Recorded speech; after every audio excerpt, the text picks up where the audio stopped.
Welcome, dear listener, to a place where time slows to the lazy rhythm of dark water lapping against polished wood.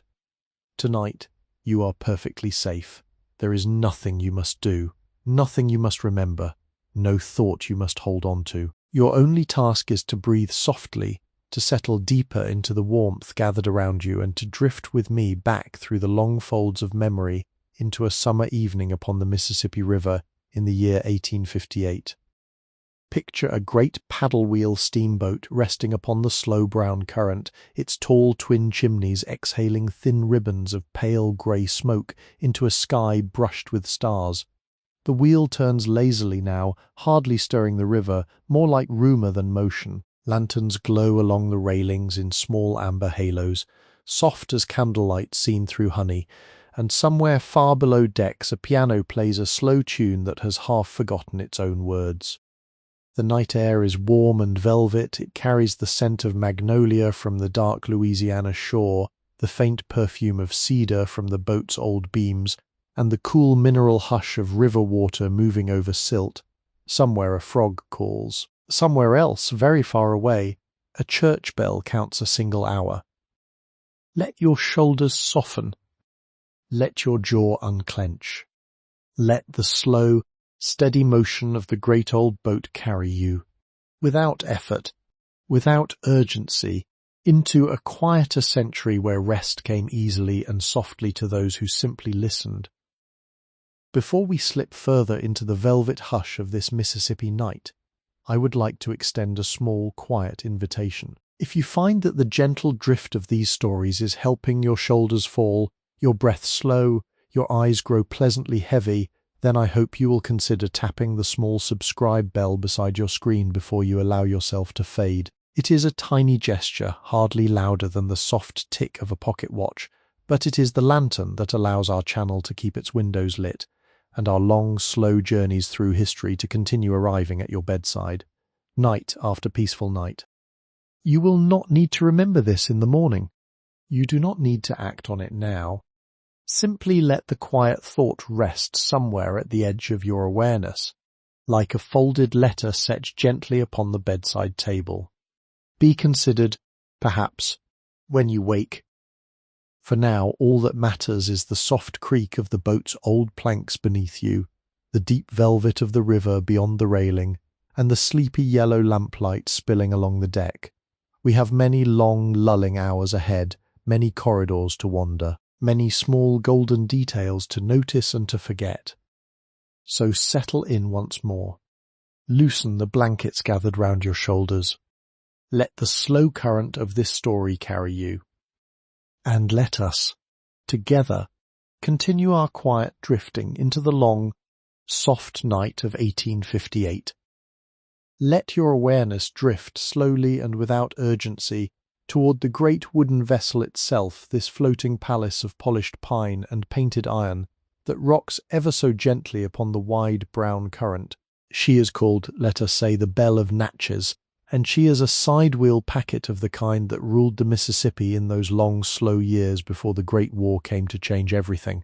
She measures some 270 feet from her gracefully curved bow to the rounded sweep of her stern, and her 3 tall decks rise up from the water like the tears of a wedding cake left out beneath the summer stars. Her hull is painted the soft white of fresh cream, with thin trim lines of dark green and faded gold that catch the lantern light in long glimmering ribbons. The paint is not new. There are places along the waterline where the colours have grown chalky and pale, where the constant kiss of the river has worn the pigment thin, leaving the wood beneath to show through in soft pearl-grey patches that look, in this hour, almost like clouds. Along her sides, narrow wooden walkways called the guards extend outward over the water, and these are lined with slender turned spindles that cast long striped shadows across the deck whenever a lantern swings in the breeze. The 2 great chimneys, called smokestacks by the rivermen, rise nearly 50 feet into the sky, their tops crowned with delicate iron filigree shaped like opening flowers. By day they would be black with soot and trembling with heat, but at this slow hour they have cooled almost to the temperature of the night air, and only the faintest curl of pale smoke rises from them now. climbing in lazy spirals toward the stars before dissolving into the soft river mist. If you were to lay your hand against one of those great iron columns, you would feel only a distant warmth, the memory of fire rather than fire itself, and the metal would hum very faintly with the slow turning of the engines below. Between the chimneys hangs a long iron chain slung in a graceful curve, and from its centre dangles a gilded ornament shaped like a star. By day this star is dull and almost forgotten, but at night, when the lantern light from the upper deck catches it, it glows with a quiet golden warmth, like a small captured piece of the constellations above. The star sways very gently as the boat rocks, tracing a slow figure in the air, a pendulum marking time for no one in particular. The paddle wheels themselves rest at her sides, vast circular structures of red-painted wood and dark iron, each one taller than a man and wider than a city carriage.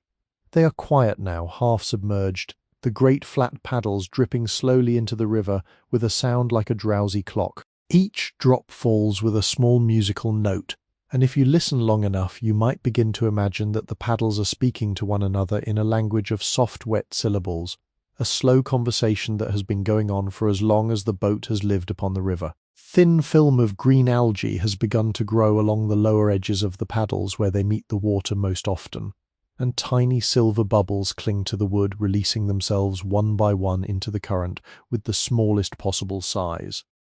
Above the paddle boxes, painted in elegant script the colour of fresh cream, are the boat's name and the name of her home port. And these letters have been touched up so often by so many different hands that no two strokes are quite the same. Some of the lettering is fresh and crisp, some has faded to a soft blush, some has been outlined in a slightly darker shade by a sign painter who came aboard 3 summers ago and who, the captain still says with quiet fondness, hummed the same low tune for every single letter he painted. The pilot house perches at the very top of the boat, a small octagonal room of polished glass and white painted wood, set like a delicate jewel box upon the topmost deck. Its windows reflect the stars in long watery streaks, and a single oil lamp burns within, turning the glass into a soft golden lantern visible for miles up and down the dark river. The pilot at this hour is a man of middle years, his hands resting lightly upon the great spoked wheel, his eyes half closed, his mind tracing from memory the long secret map of sandbars and snags and quiet cottonwood points that lies hidden beneath the smooth dark water. Below the pilot house, the Texas deck stretches out, a long, narrow corridor of small white cabins where the boat's officers sleep and rest. The doors are all closed at this hour, and a low golden glow seeps from beneath 1 or 2 of them, suggesting a man reading by candle, or perhaps writing a letter to a wife who lives somewhere far up the Ohio River, in a town with a name like a hymn. The wood of these doors has been painted and repainted so many times that it has grown thick and soft to the touch, almost like the surface of a peach, and the brass numbers nailed to each one have been polished by 1,000 passing sleeves until they shine like small captured suns. Along the railings of the boiler deck below, lanterns hang at regular intervals, each one swaying very gently in the warm river breeze. They are simple lanterns made of tin and clear glass, and within each one a small flame trembles and bows, casting a circle of soft yellow light upon the polished pine planks of the deck. The light does not reach far. It pools around each lantern in a warm halo perhaps 3 paces wide, and beyond those halos the deck fades into a soft, restful darkness that is neither black nor blue but some gentle in-between colour that seems to belong only to summer nights upon great rivers. The boat rocks. The boat rocks. It is the gentlest possible motion, hardly a motion at all, more like the slow breathing of a sleeping animal. A faint creak rises from somewhere deep within her timbers, then fades. A rope sighs against a cleat. Loose shutter taps once, twice against its frame, then settles. From the dark river below comes the small wet sound of a fish turning lazily in the shallows, and from the dark shore comes the long, slow song of cicadas, rising and falling in waves that seem to match the rhythm of your own slowing breath. She is moored just off a quiet bend in the river, not quite tied to the bank, not quite drifting free, held in place by a long anchor line and by the slow patience of the current itself. She will rest here through the deepest hours of the night, gathering her strength for the long, bright run northward in the morning, and during these hours she will become something more than a boat, something almost like a great drowsy animal afloat upon the water, breathing softly, dreaming softly, holding within her wooden ribs 100 sleeping souls and 1,000 quiet stories that have not yet been told. Let your eyes grow heavier still. Let the gentle rocking become the rocking of your own breath. We have only just begun, and the night is long. Then the river is patient, and there is nothing here that asks anything of you at all. Step now very softly through the etched glass doors that lead from the open deck into the long inner hall of the boat, the chamber that the rivermen call the Grand Saloon. Here the warm river night gives way to a different kind of warmth, the gathered hush of a great enclosed space lit only by the low golden flames of a dozen oil lamps and the dim ruby glow of 2 slender stoves at either end. The doors close behind you with the smallest possible sigh, and the soft slap of river water against the hull becomes a distant, muffled rhythm, like a heartbeat heard through a thick winter blanket. The saloon stretches before you for nearly the entire length of the boat, 200 feet at least, a long polished corridor of white-painted woodwork and gilded scrollwork and patterned carpets so deep and soft that footsteps make no sound at all. The ceiling far above your head is barrel-vaulted and painted the pale blue of a robin's egg, and along its curve runs an unbroken chain of plaster ornament, a rolling pattern of vines and roses and tiny laughing cherubs, each one gilded so lightly that they seem almost to glow from within. In the daytime this ceiling would be a riot of colour, but at this slow hour it has softened into something dreamlike and indistinct. The gold gone copper, the blue gone slate, the cherubs half asleep in their plaster nests. Down the centre of the saloon runs a long carpet of crimson and cream and the deep faded green of old forest moss. The pattern is Turkish, or meant to seem so, with rows of small medallions and stylized tulips that have been pressed nearly flat by 10,000 passing footsteps. Where the carpet has worn thin, you can see the dark planking of the deck beneath, and these worn places have a softness all their own, as if the carpet had given itself, fibre by fibre, to the comfort of so many travellers over so many years. The smell of the carpet is the scent of the saloon itself, a slow blend of pipe tobacco, beeswax polish, the faintest ghost of perfume, and something deeper and older that might simply be the smell of time gathered in cloth. On either side of the carpet, at regular intervals, stand small round tables of dark walnut, each one covered with a square of cream-coloured linen and topped with a brass oil lamp whose globe is etched with a delicate pattern of leaves. The lamps are turned down very low at this hour, their flames no taller than the nail of a child's finger, and they cast small, unmoving circles of honey-gold light across the linen, illuminating little still lifes of forgotten objects. Here, a half-finished hand of cards laid face down. There, a small porcelain cup with a thin film of cooling tea at its bottom and a silver spoon resting against its rim. Further on, a folded newspaper from St. Louis, its pages soft with handling, its headlines reduced by lamplight to mere gentle suggestions of letters. The chairs that surround these tables are upholstered in a deep wine-red velvet, the kind of velvet that has been touched by so many hands over so many evenings that its nap has been worn smooth in certain places, leaving behind small pale islands where the fabric remembers 100 resting elbows, 1,000 quiet sleeves. If you were to run your hand across the top of one of these chairs, you would feel in a single slow stroke both the softness of fresh velvet and the smoothness of velvet that has surrendered itself to time. The wooden frames are carved with small acanthus leaves and bunches of grapes, and these carvings have been polished by passing fingers until they shine like dark amber. Along the walls, between the tall windows that look out into the river night, hang gilt-framed mirrors and small oil paintings in heavy frames. The mirrors are large, perhaps 6 feet tall, their surfaces silvered by an old method that has begun here and there to spot and shadow with age. To look into one of these mirrors at this hour is to see the saloon doubled and softened, the lamps multiplied into a long gallery of golden flames, the carpet stretching away into a corridor that seems to have no end. The paintings show pastoral scenes, mostly cattle wading in shallow streams, farmhouses tucked into autumn hills, a young woman in white standing at the edge of a wood with a basket of apples on her arm. The colours have darkened with lamp smoke over the years, and the figures within have grown slightly indistinct, as if they were dreaming themselves away from the canvas.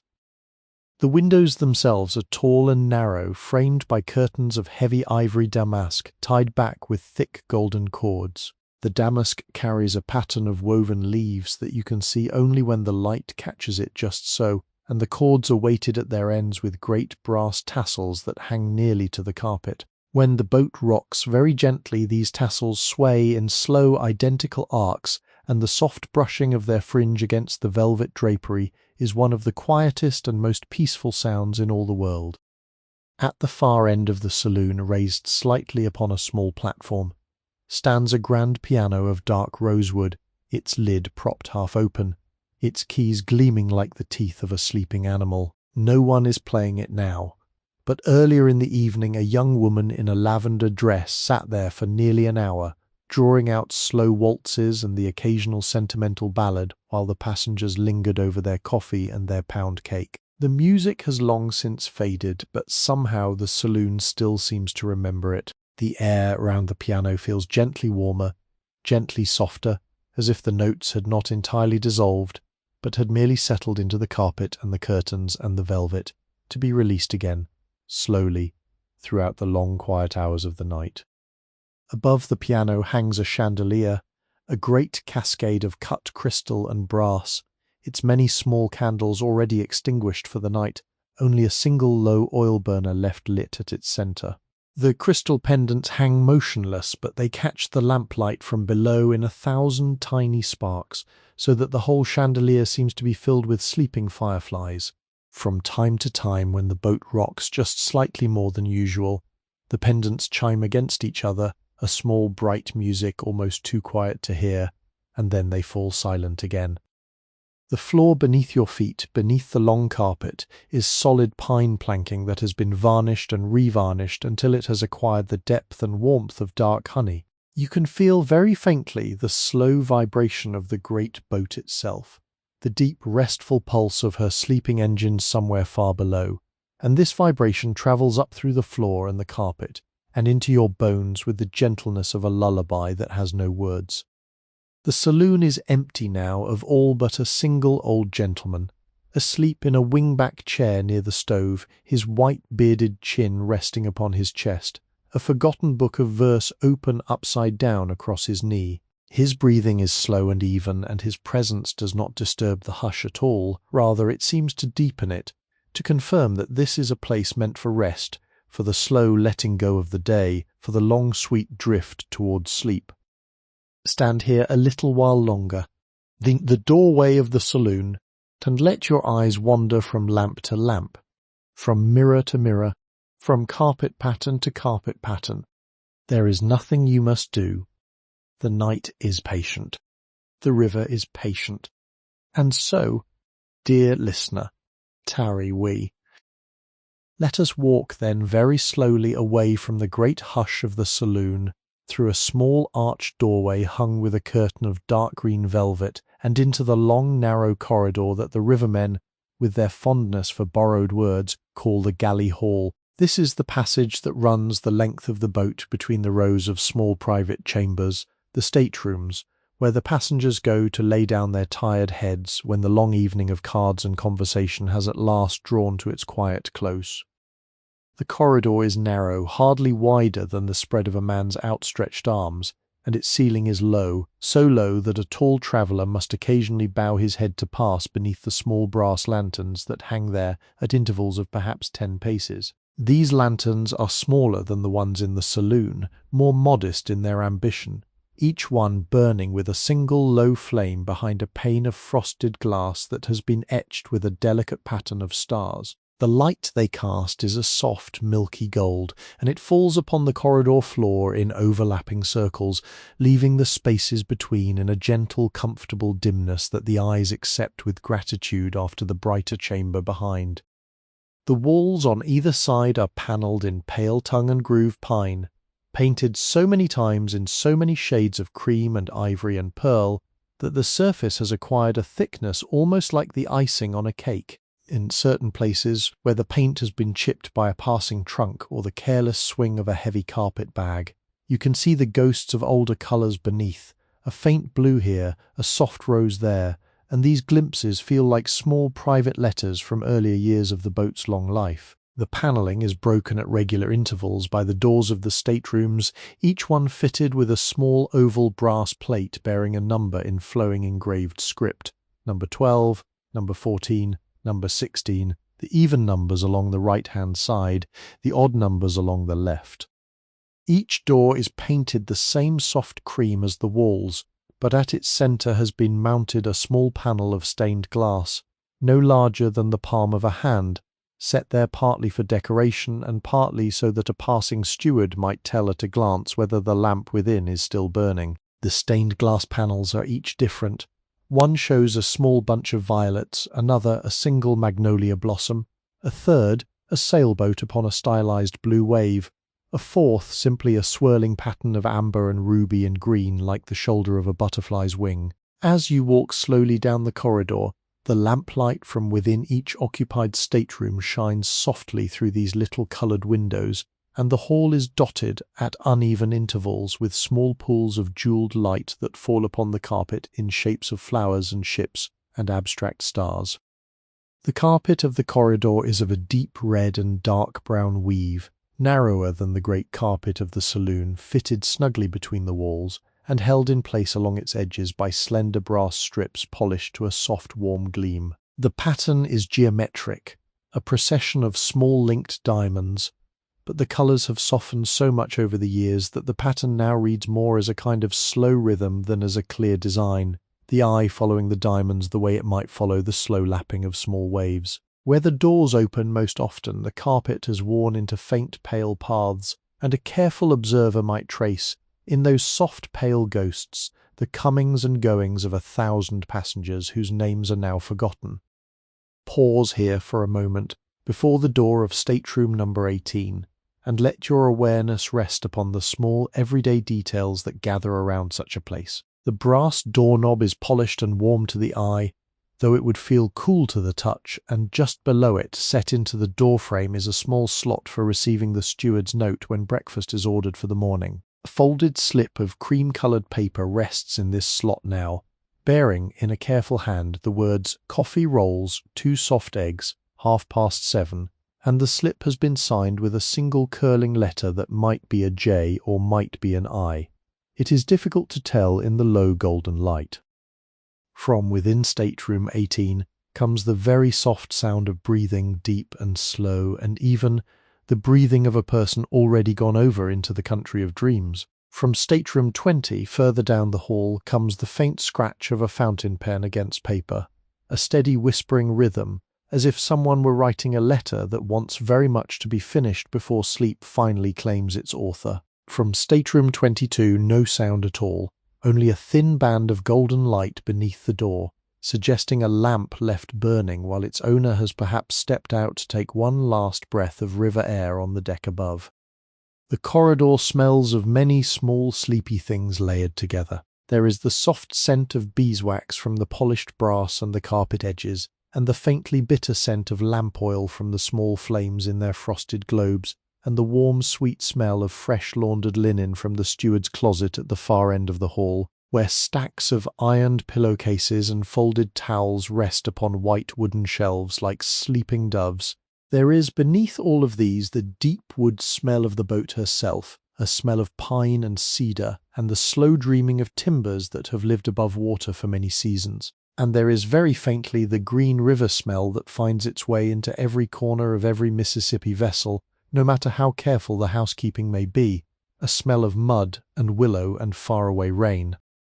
At the far end of the corridor, near the steward's closet, an old ship's clock is mounted upon the wall, its face a soft cream colour, its numerals painted in elegant black, its hands moving with the smallest possible precision through the small hours of the night. The clock ticks very softly with a sound like a cat's claw upon polished wood, and each tick seems to deepen the hush of the corridor rather than disturb it. From time to time, the clock's mechanism gives the smallest internal sigh, a tiny whirring breath, as if it too were settling itself for the long quiet stretch of the night. A steward passes you now, walking soundlessly upon the soft carpet, his white jacket buttoned neatly to his throat, his steps practised and gentle. He is carrying a small silver tray upon which rests a single glass of warm water and a folded handkerchief, an order received perhaps from one of the staterooms further along. He nods to you very slightly, a small gesture of recognition that asks for nothing in return, and continues his slow, careful errand.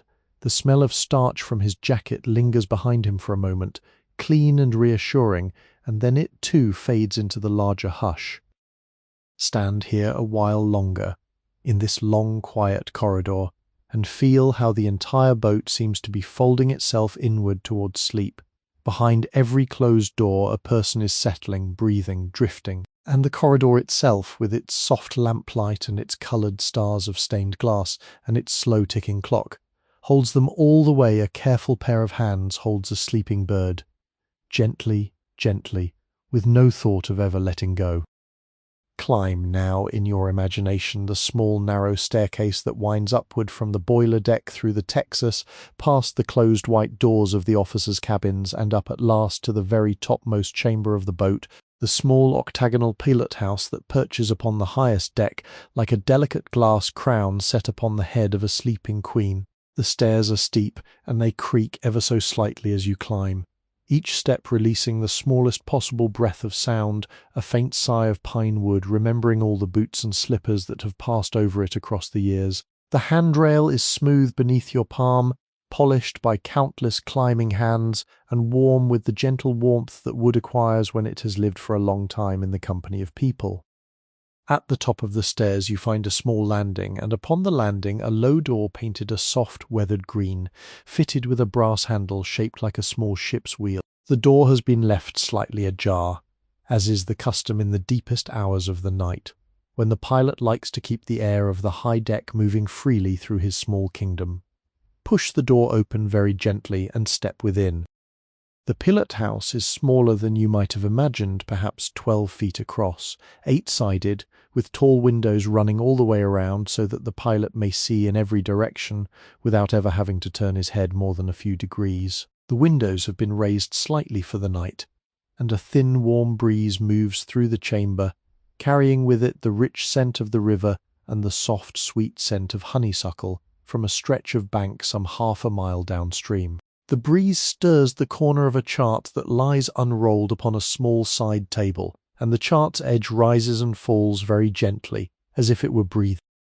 At the very centre of the pilot house stands the great wheel itself, a wooden circle nearly as tall as a man, its 8-spoked handles polished to the deep warm colour of old wine. The wheel is a creation of remarkable beauty, fashioned from oak and brass, with a small ivory inlay at the top of the central hub, bearing the boat's initials in elegant script. At this slow hour the wheel is not turning. It rests exactly centred, its spokes catching the dim golden light of a single oil lamp that hangs from a brass hook in the ceiling above. The lamp swings very slightly with the rocking of the boat, and the shadows of the spokes move across the polished floorboards in a slow, hypnotic rotation, like the shadows of a windmill seen in a dream. Behind the wheel stands the pilot, a man who has spent 30 years upon this river, and who has come to know its long sinuous body the way another man might know the lines of his own palm. He is perhaps 50 years of age, lean and weathered, his hair the soft grey of river fog, his beard trimmed close.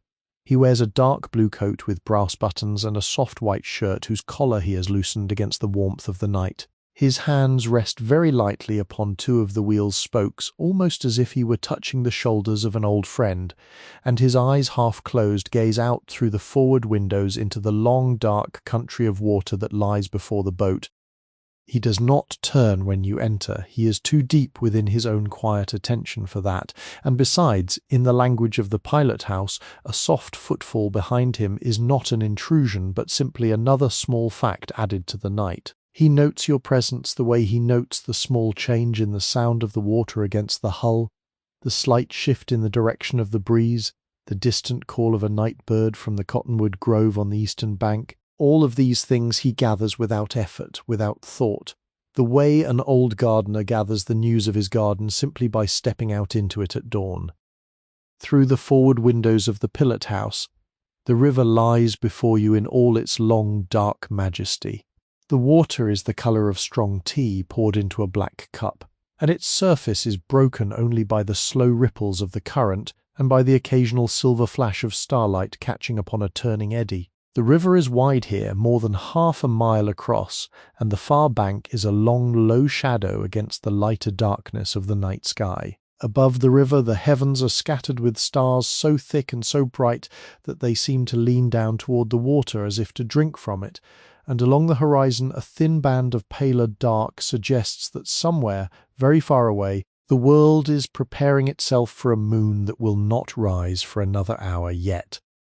Around the inside walls of the pilot house, just beneath the windows, runs a long, narrow shelf of dark walnut, and upon this shelf are arranged the small instruments of the pilot's quiet trade. A brass speaking tube, polished to a deep golden gleam, descends through the floor to the engine room far below, its bell-shaped mouthpiece capped with a small wooden plug. A length of stout cord hangs from a hook in the ceiling, rising upward through a small hole and connecting far above to the brass bell that announces the boat's intentions to the river. Small leather-bound logbook lies open upon the shelf, a fountain pen resting in its central crease, and the pages within show a careful copperplate hand recording the hours and the soundings and the small notes of the night. Above the wheel, upon the forward wall, hangs a small clock with a face the colour of fresh cream, its numerals in faded gold, its hands moving with deliberate slowness through the long, quiet stretches of the night. The clock ticks softly, almost beneath hearing, and once each hour it gives a single deep chime, soft as a finger tapping upon a porcelain bowl that seems to mark not the passage of time so much as the deepening of the night itself. The pilot speaks now very quietly, almost to himself, naming the next bend in the river the way a man might name an old companion. Ozark Point, he says, and the words drift into the warm air of the pilot house and dissolve there. He does not expect a reply, and you do not give one. You simply stand at the back of the small chamber and let your eyes follow his gaze out across the long dark water. There is something deeply restful about the pilot's stillness, about the way he holds the entire river in his mind without ever seeming to think about it at all. The boat is in his hands, and his hands are upon the wheel, and the wheel is at rest, and the river is wide and dark and patient beneath the stars. Nothing needs to happen. Nothing needs to be hurried. The night is his to hold, and he holds it gently. And through him the boat itself is held, and through the boat every sleeping soul aboard her, and through them, dear listener, in the long, slow chain of safety and stillness, you also are held. Let your eyes rest upon the slow rotation of the lamp's shadow across the floor. Let your breathing slow to match the rhythm of the river against the hull. The pilot has the wheel. The pilot has the night. There is nothing in the world for you to do but drift. Descend now, slowly and in your imagination only, through the layered decks of the great boat, down through the hush of the saloon and the soft sleeping corridor of the staterooms, down past the kitchens with their banked fires and their tall stacks of clean copper pots, down at last to the deepest interior chamber of the vessel, the great heart of her, the engine room. Here, far below the waterline, in the warm, humid belly of the boat, the long, slow pulse of her sleeping machinery makes itself known, not as noise but as presence, a deep rhythm that you feel in your chest and in the soles of your feet long before you ever quite hear it with your ears. The chamber is broad and low-ceilinged, lit by perhaps half a dozen heavy iron lanterns that hang upon brass hooks driven into the great wooden beams above. The lanterns burn with steady, generous flames, casting a warm orange light across the iron and brass and polished steel of the machinery and across the wide planked floor whose boards have been worn so smooth by passing boots that they shine almost like glass. The light is not bright exactly. It is the kind of light that belongs to a forge or a kitchen at midnight, a light that warms the air around it and that softens every shadow into something gentle and forgiving. At the centre of the chamber stand the two great low-pressure engines, one for each paddle wheel, their long horizontal cylinders running fore and aft like the bodies of two slumbering iron whales. Each cylinder is perhaps 8 feet long and 3 feet across, painted a deep marine green with thin gilt lines along its edges, and each is fitted at one end with a great polished piston rod of bright steel that emerges and retreats with a slow, deliberate rhythm whenever the engines are at work. The rods are still now half extended, gleaming softly in the lantern light. A faint sheen of clean machine oil clings to their surfaces, catching the orange glow and turning it into 1,000 tiny moving stars whenever a lantern flame trembles.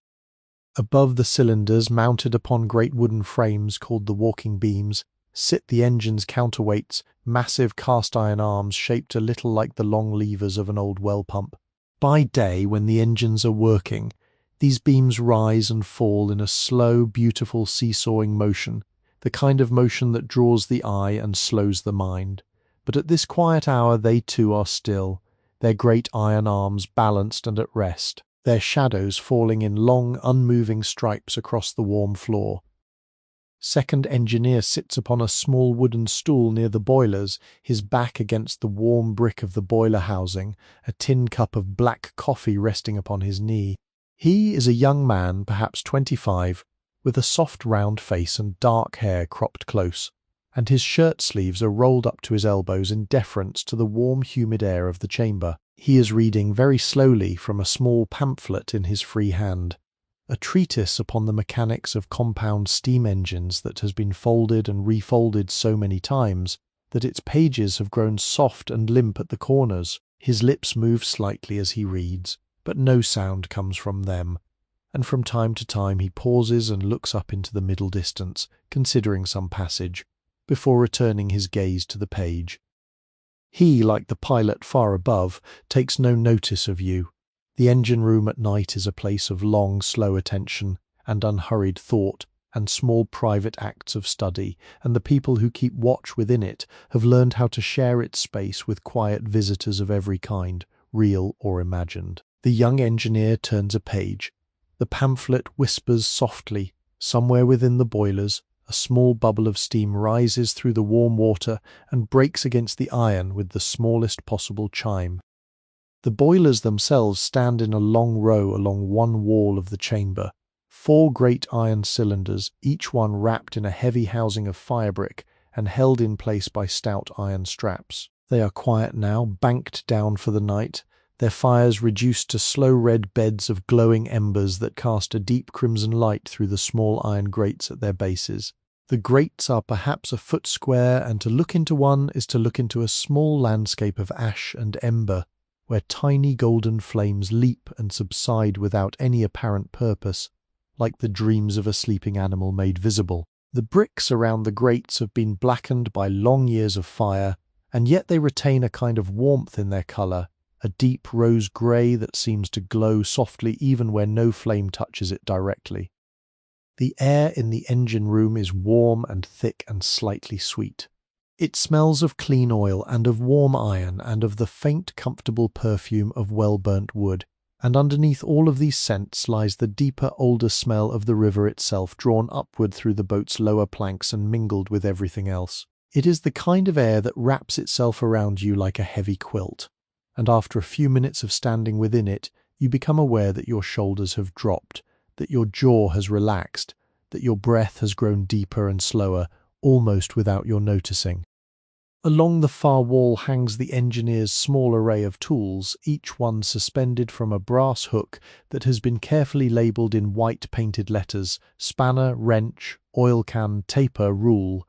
The tools themselves have the dark satin finish that comes only from long, patient use, and they hang in a careful order that speaks of a man who loves his trade enough to keep its instruments arranged like the keys of a piano. Beneath the tool wall stands a small wooden workbench, its surface scarred by 1,000 small honest tasks, and upon the bench rests a half-disassembled valve, its parts laid out in neat order awaiting tomorrow's gentle attention. Now and then the great machinery gives a small sigh, A pipe somewhere ticks faintly as it cools. A drop of water falls from a brass fitting into a small tin pan placed there to catch it, and the drop strikes the pan with a single round musical note before the pan absorbs it back into silence. Faint wheeze rises from a steam line as some small last pressure equalizes itself, and then the chamber settles once more into its slow waiting hush. The whole of the engine room feels, in this hour, like the great chest cavity of a sleeping animal. The pistons rest, the boilers murmur and breathe. The boat herself rocks very gently upon the river above, and that rocking moves through the engine room the way breath moves through a living body, slow and rhythmic and altogether reassuring. There is no sense of urgency here, no sense of waiting for the next demand of the river. Only the quiet attention of one young engineer with his pamphlet, and the slow, steady warmth of a great machine asleep at its post. Stand here a while longer in your imagination, and let the warmth of this chamber sink into your shoulders. Let the slow dripping of the water pan become a small clock for your breathing. Let the deep red glow of the banked fires hold your gaze the way firelight has held the gaze of every weary traveller since the beginning of fire itself. The boat is well, her engines rest, her river holds her, and so, dear listener, we may rest as well. Let us leave now the deep, warm hush of the engine room and rise once more, gently and without haste, through the layered chambers of the boat, until we find ourselves in a place we have not yet visited, the small narrow corridor that serves the staff of the Belle of Natchez, and the quiet chambers in which her stewards perform the soft rituals of the night. This is not a place to which most passengers are ever invited. But you and I, dear listener, have the privilege of moving where we please in the long velvet hush of memory. Tanned, so let us step through the small unmarked door at the end of the galley hall and into the working heart of the boat's gentle hospitality. The corridor here is plainer than those above. The panelling is unpainted pine, soft and golden in the low lamplight, and the floor is bare planking polished only by the passing of many soft-shoed feet. A single brass lantern hangs from a chain in the centre of the ceiling, its globe slightly fogged with age, its flame burning steady and low. Along one wall stands a long row of wooden pegs, and from each peg hangs a steward's white jacket, freshly laundered, freshly pressed, each one with its row of small brass buttons gleaming softly in the lamplight. The jackets hang in identical postures, their sleeves slightly forward, their collars upright, like a row of polite ghosts patiently awaiting the morning. At the far end of the corridor, a low door stands open upon the chief steward's small office, a chamber hardly larger than a closet, fitted with a small writing desk, a single wooden chair, and a tall narrow cabinet whose many small drawers each bear a hand-lettered label. The chief steward sits at his desk now, a man perhaps 50 years of age, his hair the colour of fresh fallen snow, his spectacles balanced low upon his nose. He is reviewing the small accounts of the day, drawing a thin steel-nibbed pen across the lines of a leather ledger with the slow, careful patience of one who has learned that haste is the great enemy of clean handwriting. His ledger is a thing of considerable beauty in its quiet way, bound in dark green leather worn pale at the corners, its pages ruled in faint blue lines and divided into careful columns by hand. In the columns he records the small flowing currents of the day's commerce, the number of breakfasts served, the cups of coffee poured, the bottles of mineral water requested, the linens sent to the laundry, the candles drawn from the storeroom. Each entry is made in a copperplate hand of remarkable steadiness, and at the foot of every page he draws a single elegant double line beneath the totals, in ink that has faded from black to the soft brown of strong tea. Upon his desk beside the ledger rests a small brass scale of the kind once used for weighing letters, and beside the scale a tiny porcelain dish in which lie a half-dozen mother-of-pearl buttons, lost from the cuffs of various stewards in the course of the day's work and gathered here against the morning's mending. There is also a small green-shaded reading lamp whose flame burns low and golden, and beside the lamp a half-empty cup of cold tea, its surface no longer steaming but still releasing the faintest scent of bergamot into the warm still air of the office. Step softly back into the corridor and continue along its quiet length. You will pass on your right the small linen closet, its door propped open upon a chamber of the most beautiful order. The shelves within rise from floor to ceiling, each one lined with the cleanest white paper, and upon each shelf are stacked the freshly laundered linens of the boat, the sheets in folded squares of a particular careful size, the pillowcases in their own neat piles, the napkins arranged by the dozen, the great heavy tablecloths rolled rather than folded so as to save them from creasing. The smell of this closet is the scent of summer itself, of lye soap and clean cotton, and the faint sweet perfume of dried lavender from the small muslin bags that the laundress tucks among the linens at the beginning of each voyage.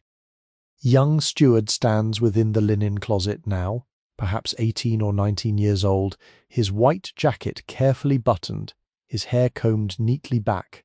He is engaged in the slow, careful task of replenishing a small basket of folded towels, taking each towel from the shelf, refolding it with a single practiced motion to ensure its perfection, and then setting it gently into the basket.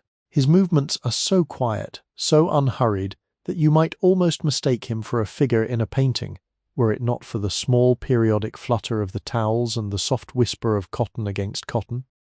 Continue further down the corridor.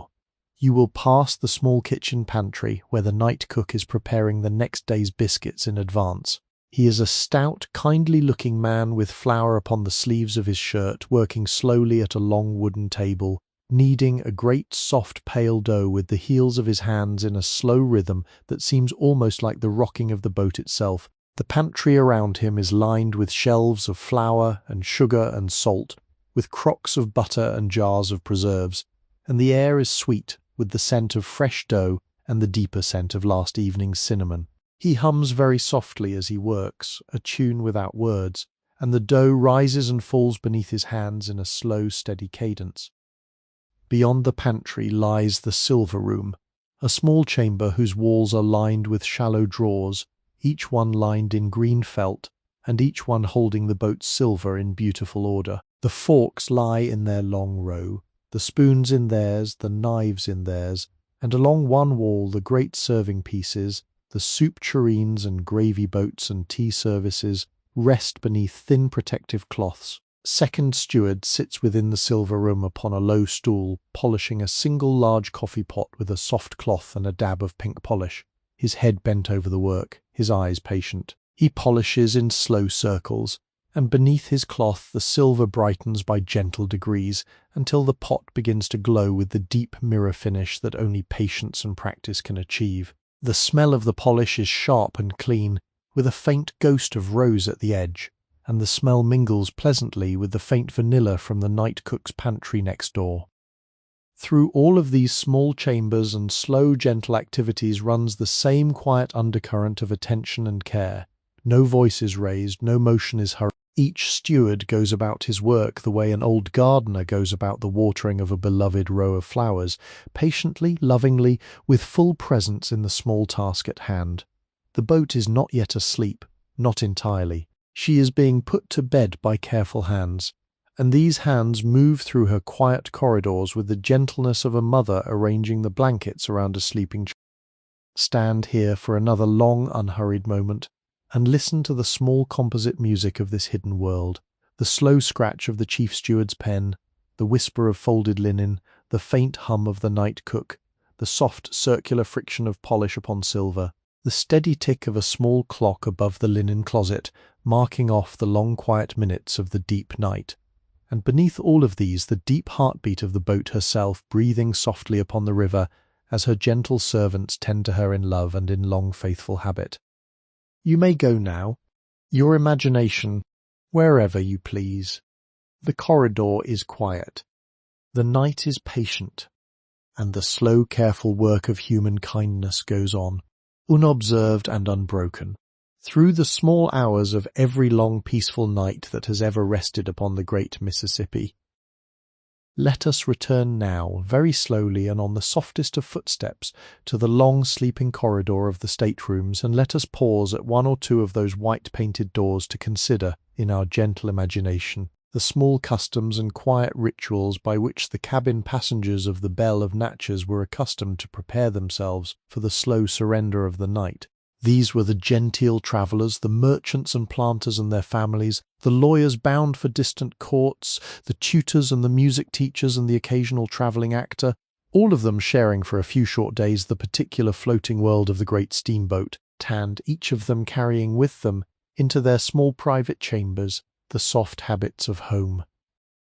Imagine, then, the lady traveller in stateroom number 16, a Mrs. Caroline Whitfield of Natchez, returning from a visit to her sister in Memphis. She is perhaps 38 years of age, of medium height, with hair the colour of wheat in late summer, drawn back into a knot at the nape of her neck.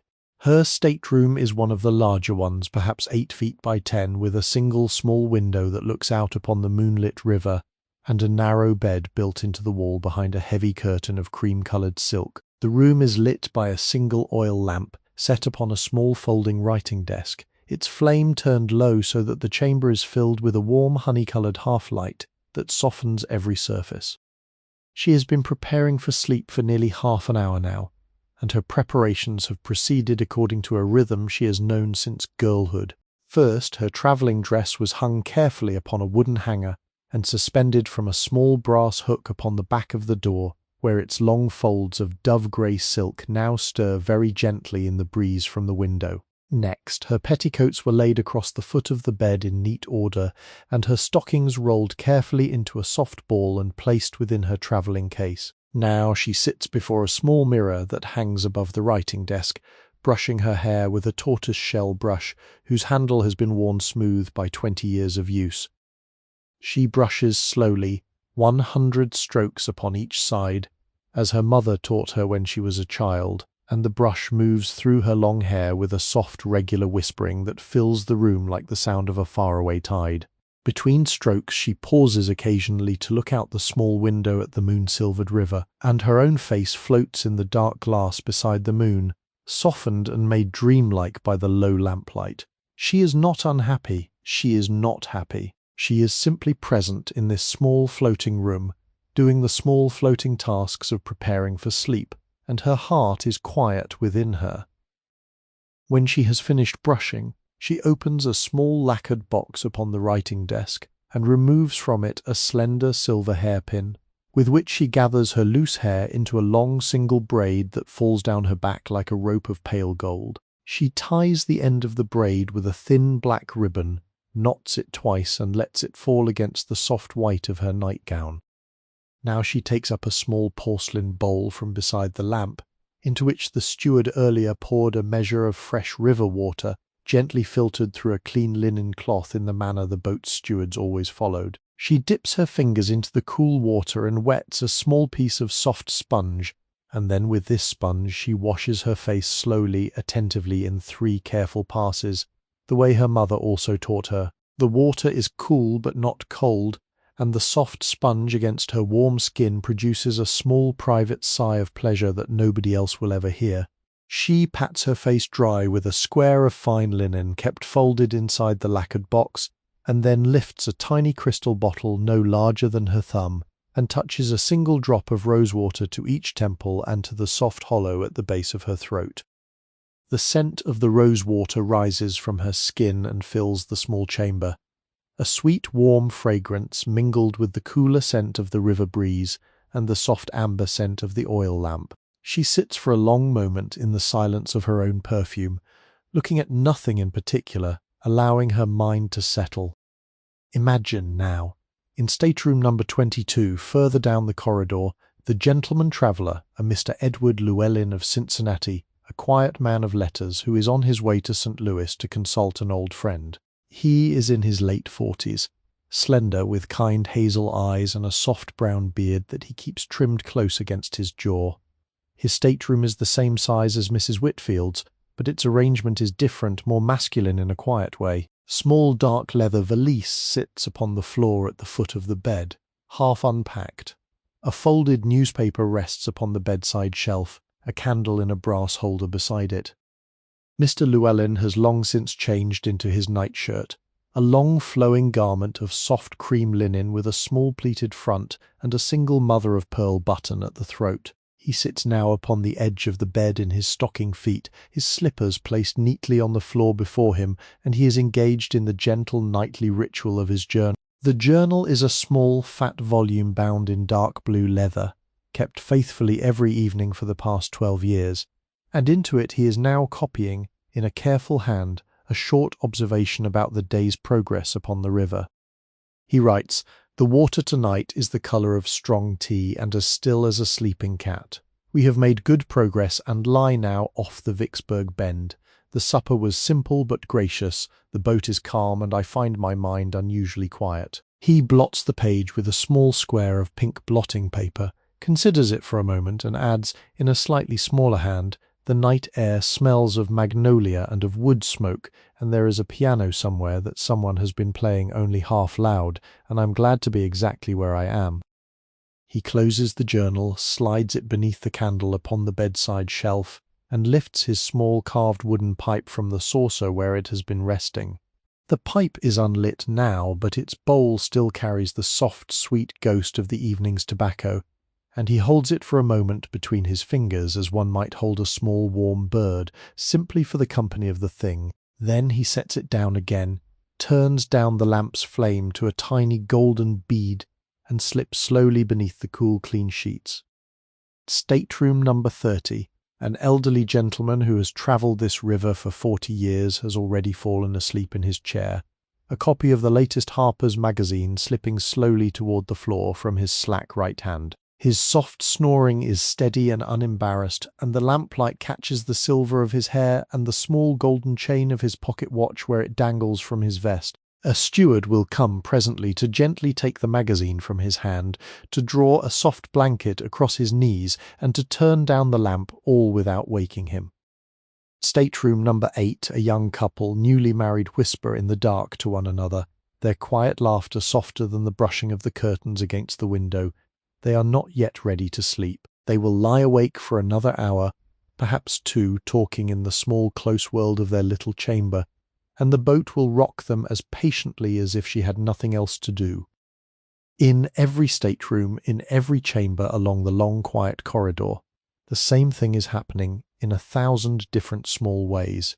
Each passenger is carrying out the small private rituals by which a person prepares to leave the day behind and to enter the gentler country of sleep. Brushes are laid down, books are closed, rings are slipped from fingers and placed in small dishes, watches are wound for the last time and set upon bedside shelves, lamps are lowered breath by breath until only the smallest golden flame remains, and then even that in time is gently blown away.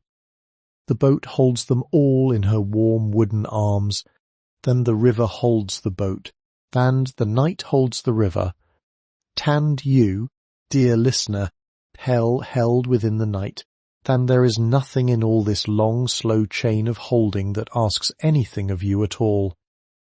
Let us slip now very softly through the small swinging door at the rear of the saloon and into the long warm chamber of the boat's main galley, the kitchen where the great suppers of the day were prepared, and where, even at this slow hour of the night, few last patient labours continue in the warm yellow glow of 2 heavy copper lanterns hung from the low beams above.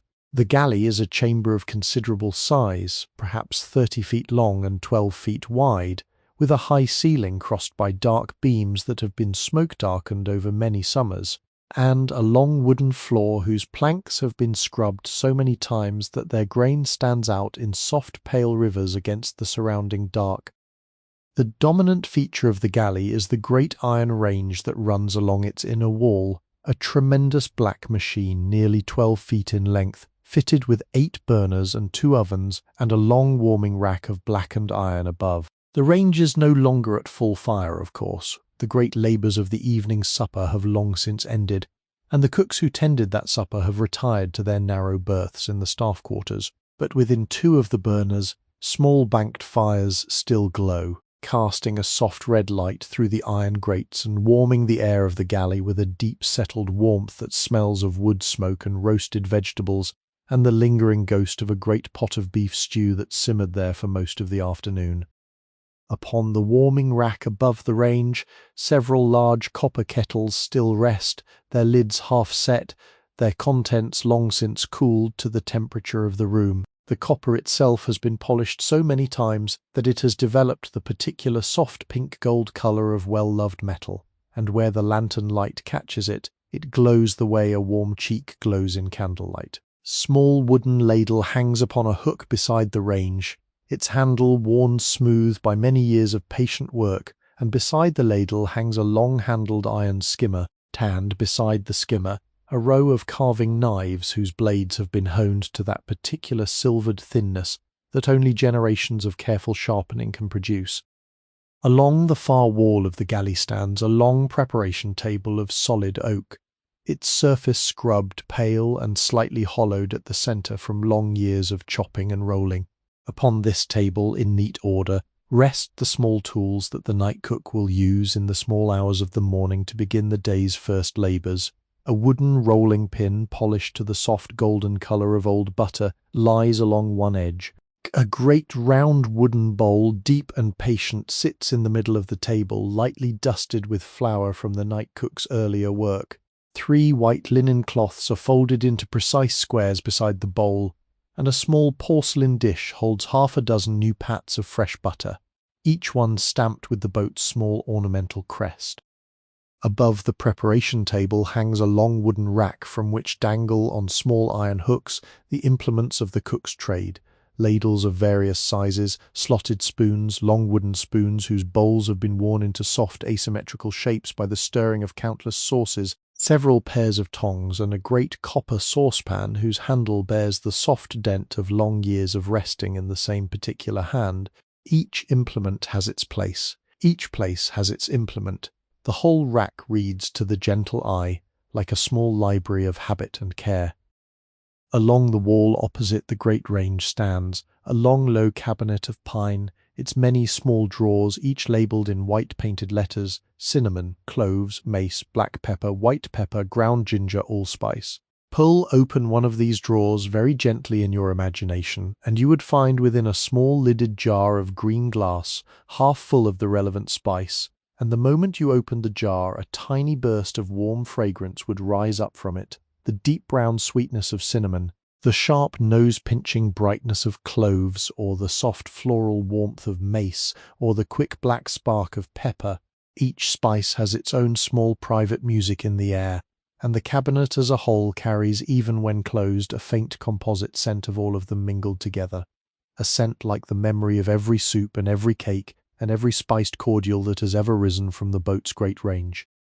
Beside the spice cabinet stands a tall, narrow cupboard whose glass-fronted doors reveal the boat's collection of preserves: jars of strawberry jam from last spring, jars of dark fig preserve from a kindly Vicksburg widow, jars of pickled peaches glowing the colour of summer sunsets, jars of bright yellow pear chutney whose colour seems almost to provide its own light. Each jar bears a small handwritten label tied around its neck with a length of white string, and the labels record in a careful hand the date and the place and the name of the cook who first sealed it. To read these labels is to read a small private history of the boat herself, of her movements up and down the river over the past several years, of the small generosities that have crossed her gangplank, of the slow, sweet labours of unknown cooks in unknown summers.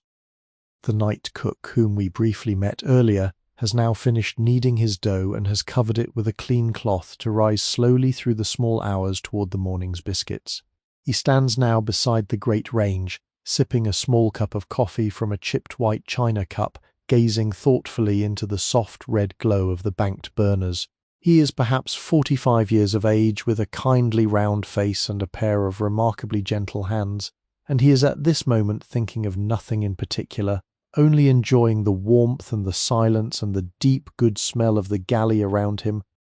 Presently he sets his cup down upon the preparation table, takes up a long iron poker, and tends very lightly to the fire beneath one of the burners, pushing a small ember into a more central position so that it will continue to give its slow warmth through the night. He works with the small careful motions of a man who has tended 1,000 banked fires and who knows exactly how much breath each one requires to keep it alive without overfeeding it. The fire receives his attention and brightens just a little, and a faint whisper of new heat rises into the air of the galley. Beside the long preparation table, a low door stands ajar upon the small chamber where the boat's bread is kept, a cool pantry lined with shelves and shelves of round loaves baked earlier in the day. The loaves are arranged by size and by kind, the great long farmhouse loaves on the lower shelves, the smaller round buttermilk loaves on the middle shelves, and on the upper shelves the sweetbreads, the cinnamon loaves and the raisin loaves, and the small delicate brioches that will be served at tomorrow's late breakfast. The smell of this chamber is one of the oldest and most comforting smells in the world, the warm, yeasty, deep brown smell of bread baked with care, and to stand in its doorway is to feel in the bones the quiet promise that the morning will arrive in due time, and that when it does there will be bread enough for everyone. Above the cool bread pantry hangs a small framed print, faded by years of kitchen steam, showing a peaceful country scene of a stone mill beside a slow stream. The print has been there so long that the cooks who pass beneath it no longer truly see it, but it watches over them all the same, a small silent witness to their long faithful labours.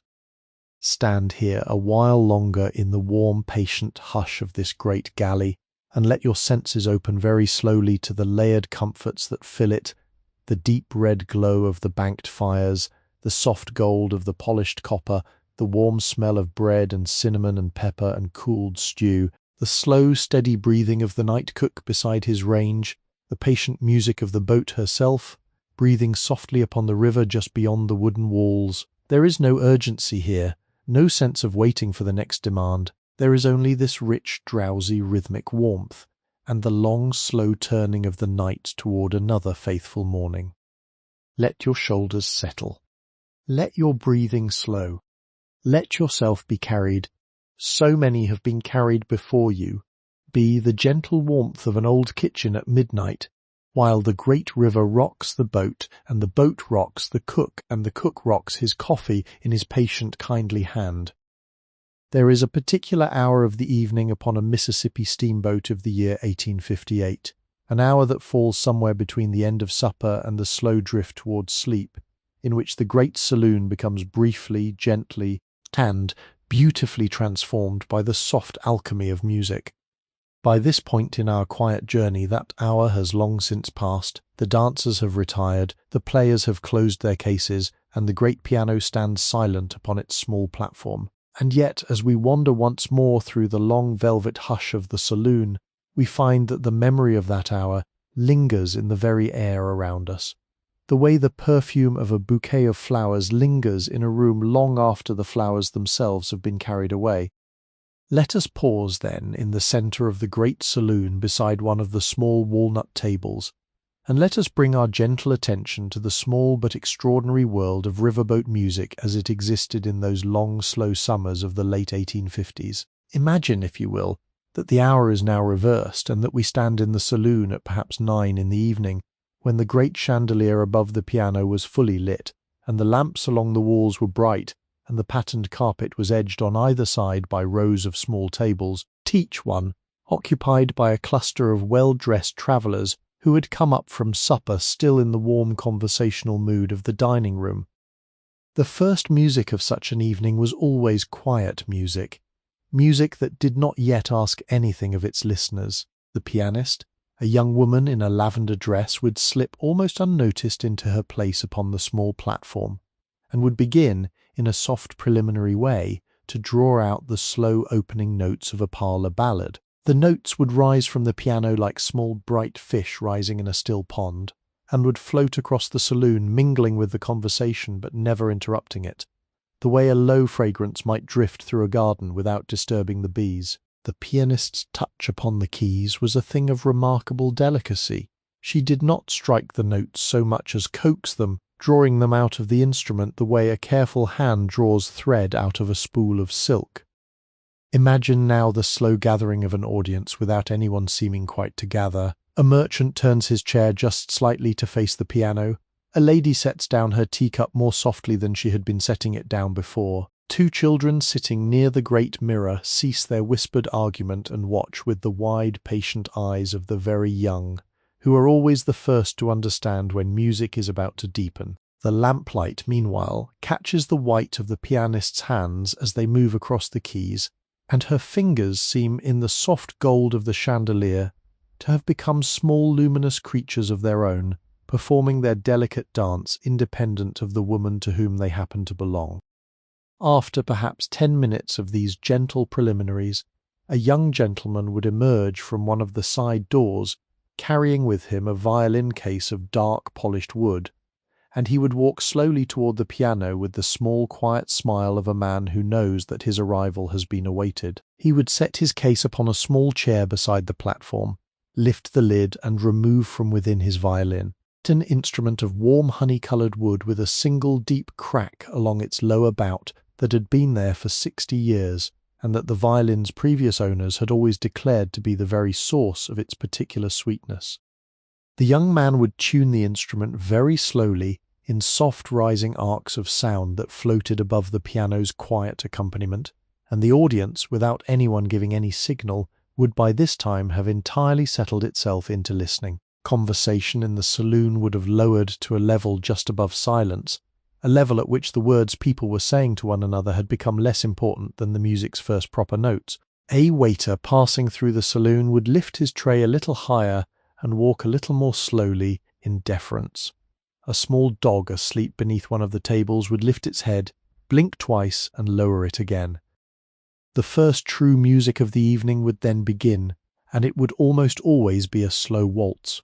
The great lyrical waltzes of the period had a particular quality that suited the river.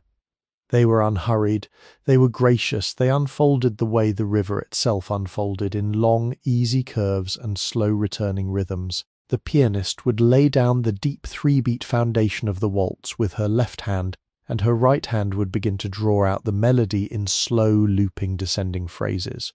The violinist would join after the first 8 measures, his instrument singing above the piano in a long, warm voice that seemed to know secrets the piano had not yet told. And here, dear listener, it would happen without any formal announcement, without any clearing of throats or pushing back of chairs. 2 figures would rise from their table near the great window and move, very simply, very naturally, onto the small stretch of open carpet between the tables. The first was perhaps a young husband on his wedding tour, the second his bride. They would face one another, his right hand placed gently at her waist, her left hand resting lightly upon his shoulder, their joined hands lifted in the polite arc that was the manner of the time. And then, with the smallest possible push of the foot, they would begin to turn. Other couples would join them slowly, one by one, as the music opened and gave them confidence. An older gentleman would offer his hand to his wife of 30 years, and the 2 of them would dance together with the deep-settled grace of bodies that had long since learned each other's rhythms. Young man travelling alone might shyly approach a young woman at her father's table, and her father would nod, and the 2 young people would step out upon the carpet together, their cheeks colouring softly in the warm lamplight. Within another minute or 2, 6 or 8 couples would be turning slowly through the saloon, their reflections multiplied in the long mirrors along the walls, the ladies' skirts swinging in soft bell-shaped curves with each turn, the gentlemen's coats glinting where their watch chains caught the chandelier light. The music would build and ease as a good waltz always does, and the dancers would respond not with effort but with a kind of patient floating, their feet hardly seeming to touch the carpet, their bodies bending slightly toward one another in the long curve of the turn. Outside the windows, beyond the dancers, the dark river slid by in its endless quiet motion, the moon laying down its long silver path upon the water, and from time to time a passing dancer would catch a glimpse of the river in the corner of the great mirror and would feel, for one swift unspoken moment, the gentle wonder of dancing upon a great floating room that was itself moving slowly through the warm summer night of the world. Waltz might continue for 10 or 12 minutes in the manner of those days, and at its conclusion the dancers would simply pause, slightly breathless and smiling, while the pianist held the final chord for a long, peaceful moment before letting it fade. There would be no loud applause. That was not the style. The dancers would only nod their thanks to one another and to the musicians, and perhaps a quiet murmur of pleasure would pass through the watching tables, and then the pianist would slide gently into the next piece, perhaps a slower aria, perhaps a sentimental Italian song known to half the room. Then the evening would deepen another small degree toward its eventual quiet.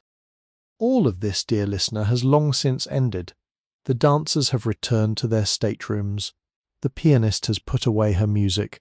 The violinist has lifted his case from beside the platform and made his quiet way back to his cabin. And yet, standing here now in the deep velvet hush of the empty saloon, you can almost feel the slow turning of those vanished couples in the air around you, a gentle rotational warmth in the room, like the lingering motion of a music box whose key has only just stopped turning. The chandelier hangs still, the carpet is still, but the saloon itself remembers, the way an old garden remembers what was so beautifully present here only a few short hours ago.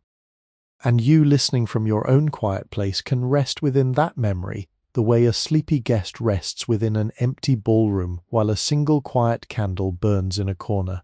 Nothing is hurrying, nothing is asking. The waltz has ended, and yet, somewhere just beneath hearing, it goes on turning, slow and warm and infinitely patient, through the long velvet hours of the night. Let us descend, dear listener, with the same soft and unhurried steps, to a portion of the boat that we have not yet visited, a part of her that lies below the genteel world of the saloon and the staterooms, but above the deep sleeping warmth of the engine room. This is the broad open chamber known in the language of the rivermen as the main deck, the great working level where the boat carried not only her humbler travellers, but also the slow patient mountains of cargo by which she paid her keep and earned her livelihood. The main deck of a great Mississippi packet of 1858 was a chamber of considerable size, perhaps the size of a small barn open along most of its length to the warm river air beyond the railings, tanned lit at this slow hour by a row of large iron lanterns suspended from the great oak beams of the ceiling. The lanterns hang in slow swaying arcs, their flames burning steady and orange behind their soot-darkened panes of glass, and their light falls upon the cargo below in long shifting stripes that move gently as the boat rocks upon the river. The deck itself is paved with stout oak planking that has been worn pale and slightly cupped by the passage of countless heavy crates and barrels, and the soft scuff of leather boots. The planks are stained here and there with the small honest stains of trade, a dark patch where molasses once seeped from a cracked barrel and was hastily mopped away, a paler ring where a sack of flour rested for a week against the wood, long thin streak of green where some unknown traveller dragged a heavy cane chair from one end of the deck to the other on a Sunday afternoon 2 summers ago.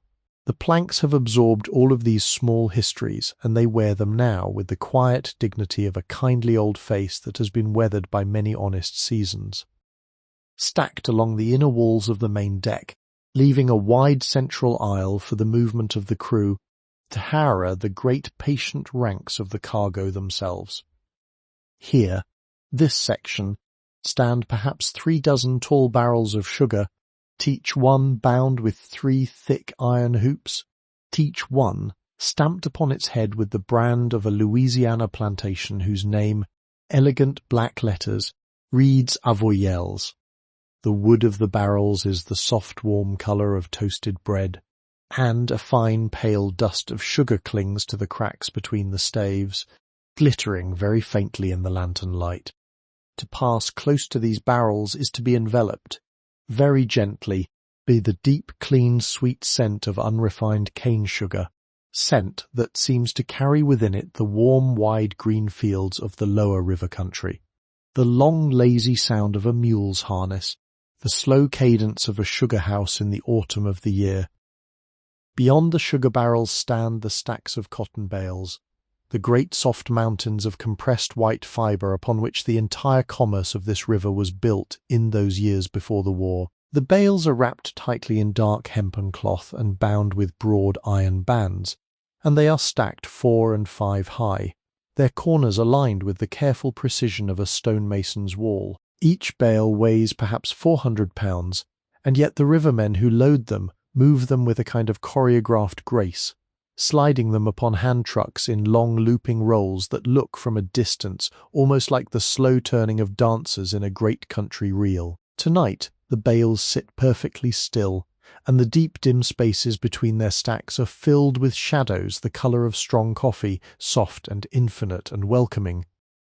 Beyond the cotton, in the section of the deck nearest the stern, are stacked the smaller crates of 100 miscellaneous trades, long flat boxes of window glass packed in straw, square wooden crates marked machinery, fragile in stenciled red letters, slender bundles of new-cut lumber tied with hempen cord, large round wheels of yellow cheese wrapped in white muslin, deep round earthenware crocks of pickles and brined vegetables sealed with wax. There is a stack of newly printed books bound in a great oilcloth bundle on its way to a bookseller in St. Paul, and beside it a small crate of porcelain dolls packed in shavings of cedar, so that the air around the crate carries a faint, sweet, woody scent that mingles with everything else. And, almost forgotten in a corner, 3 slender wooden cases marked pianoforte with care, destined for some parlour in some distant town that this boat will reach perhaps 4 days from now. The whole of this great working chamber rests, at this slow hour, in a deep contented hush. The cargo dreams the long patient dreams of cargo.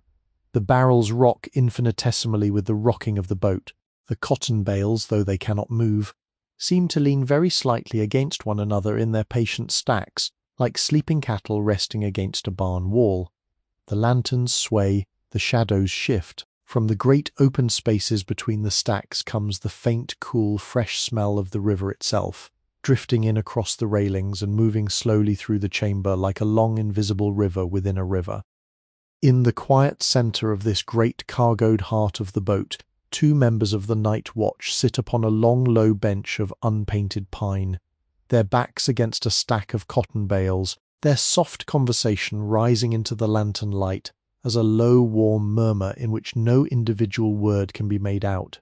Between them, set upon a small upturned crate, rests a tin coffee pot keeping warm upon a small folded cloth, and beside the coffee pot a small lantern of their own turned low. One of the men is older, perhaps 60, with a broad weathered face and a soft grey beard, and the other is in his middle 30s, lean and quiet, with a clean white scarf knotted at his throat. They are watchmen, and their slow conversation is the kind of conversation that men have only when they have long shared their work, and when the night is long, and when there is no urgent thing in the world to be done. They speak of the river, they speak of the weather. They speak of an old steamboat captain whose memory has come up between them by some small accident of association, and whose stories one of them recalls with the soft fondness of long acquaintance. The older man pours from the coffee pot into a small enamelled cup, and the smell of the coffee rises into the lantern light, warm and dark and welcome. He passes the cup to his companion, who takes it with a small grateful nod, and they continue their gentle talk, their voices barely louder than the sound of the river slipping past beyond the rail. Beyond them, where the deck meets the open river, the great wooden gangway, drawn up for the night, rests at its slight angle against the side of the boat, secured by a long iron hook. The wide flat planks of the gangway carry the marks of innumerable boots and bare feet and rolling barrels, and where the planks are joined together you can see the heavy iron strapping that holds the great structure together. Beyond the gangway the river, beyond the river the dim shore, beyond the shore the dark soft land sleeping. The watchmen pour another cup. They settle back against the bales. The older man lifts his face slightly toward the high beams of the ceiling, and seems to listen for a long peaceful moment to the slow breathing of the boat herself. Though she were a very large old animal of his particular acquaintance, whose breathing he had learnt to read across many faithful years. He says something soft, something his companion does not quite hear, and his companion does not ask him to repeat it. They sit together in the long quiet hush of the great cargo deck, and the lanterns sway, and the cargo dreams, and the river slides past, and somewhere, far up in the Texas above, Officer turns once in his sleep and settles deeper into his pillow. You, dear listener, may stand here as long as you wish, leaning very gently against a stack of patient cotton, breathing the soft, rich, layered air of the deck, and watching the slow shifting of the lantern light across the long patient ranks of barrels and bales and crates. There is nothing here that is not at peace. There is nothing here that asks anything of you at all. Let us climb back now, very softly, the open air, the long curving rail of the boiler deck where the warm river breeze meets the soft wooden planking, and where the lanterns hang at their patient intervals along the curve of the boat. Set your hands upon the smooth top rail, polished by countless other hands, and let your eyes rise slowly outward, away from the boat, away from the small lantern halos of her decks, into the vast soft darkness of the river and the sky beyond. The river at this hour is a sheet of liquid darkness so wide and so still that it almost ceases to read to the eye as water and begins instead to read as a kind of soft black field that lies between the boat and the further shore. Yet, if you look closely, you will see that the surface is not still at all. It is moving in long, slow striations, the great patient currents of the Mississippi sliding past one another in their endless southerly procession. And where the lantern light from the boat falls upon the water near the hull, the moving surface is briefly revealed in detail. Small rolling halls and eddies, slow soft swirls, the occasional silver flash of a rising fish, the long thin V-shaped wake of a piece of drifting cottonwood that has come down from some distant upriver bend and that is now passing the boat on its long unhurried journey toward the Gulf. The river smells of itself, the great patient smell of warm, slow water and rich, sweet mud and the soft green decay of countless leaves and stalks washed down from countless small tributaries. It is not a sharp smell. It is a deep, round, welcoming smell, the smell of a great living thing breathing in its sleep, and to draw it deeply into your lungs is to feel, in some small, obscure way, that you have been welcomed home. Lift your eyes now from the river to the further shore. The shore here is a long, low line of darker dark against the slightly lighter dark of the night sky, and from it rises a soft serration of treetops, the silhouettes of the great cottonwoods and bald cypresses and willows that follow the river all along this stretch of country. From within those trees the long patient music of the cicadas rises and falls in slow waves, a sound so steady and so rhythmic that the ear, after a few minutes, ceases to hear it as sound at all and begins instead to hear it as a kind of warm pressure upon the night. Soft, soundless presence that fills the world as completely as the smell of the river. Beneath the cicadas you may hear, if you listen with patience, the small quiet music of the river country at night. A bullfrog calls once from the shallows along the further bank, a low resonant note like the plucking of the deepest string of an enormous violin. A great horned owl gives a single soft hoo-hoo-hoo from somewhere within the cottonwoods and falls silent. A whippoorwill, far up the river, repeats its soft three-note call 7 or 8 times in patient succession, and then also falls silent, leaving the cicadas to fill the space again. From very far away, almost on the edge of hearing, comes the long quiet whistle of another steamboat, perhaps 3 or 4 bends down river, a sound so distant that it seems hardly more than the memory of a sound, and that fades back into the night before you are entirely sure you heard it. Now lift your eyes higher still, all the way up into the great soft dome of the sky, and let yourself be drawn very gently into the long, slow contemplation of the stars. The night is moonless, or very nearly so, the moon being still well below the eastern horizon, and so the stars are present in a fullness that the moon, when it rises, will partly obscure. The Milky Way runs across the sky like a long, pale river of its own, a softly glowing band of countless tiny lights, and it is hardly an accident that the rivermen of this country were always fond of describing it as such. As a great heavenly Mississippi that flows on through the night above the more familiar earthly one.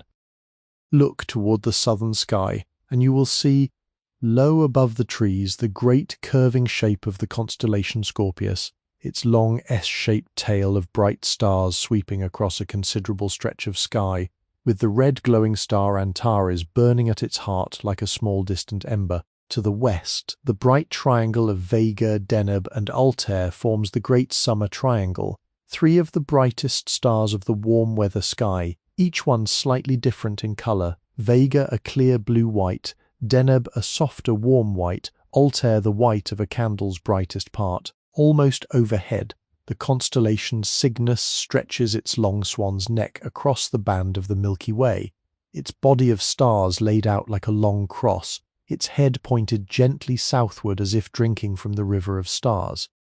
Lower your gaze just a little and let it rest upon the eastern horizon where, in another half hour or so, the moon will rise. Already the sky in that direction has begun to pale very slightly, a gentle warming of the dark blue towards something almost imperceptibly silver, and a careful eye can see in this pre-dawn of the moon the soft suggestion of what is coming. When the moon does rise, it will be a moon perhaps 3 days past full, slightly lopsided, the colour of warm cream, and it will lay down upon the river a long shimmering path of pale light that will catch the slow ripples of the current and turn them into a soft mosaic of moving silver. But that is half an hour away, and we are in no hurry.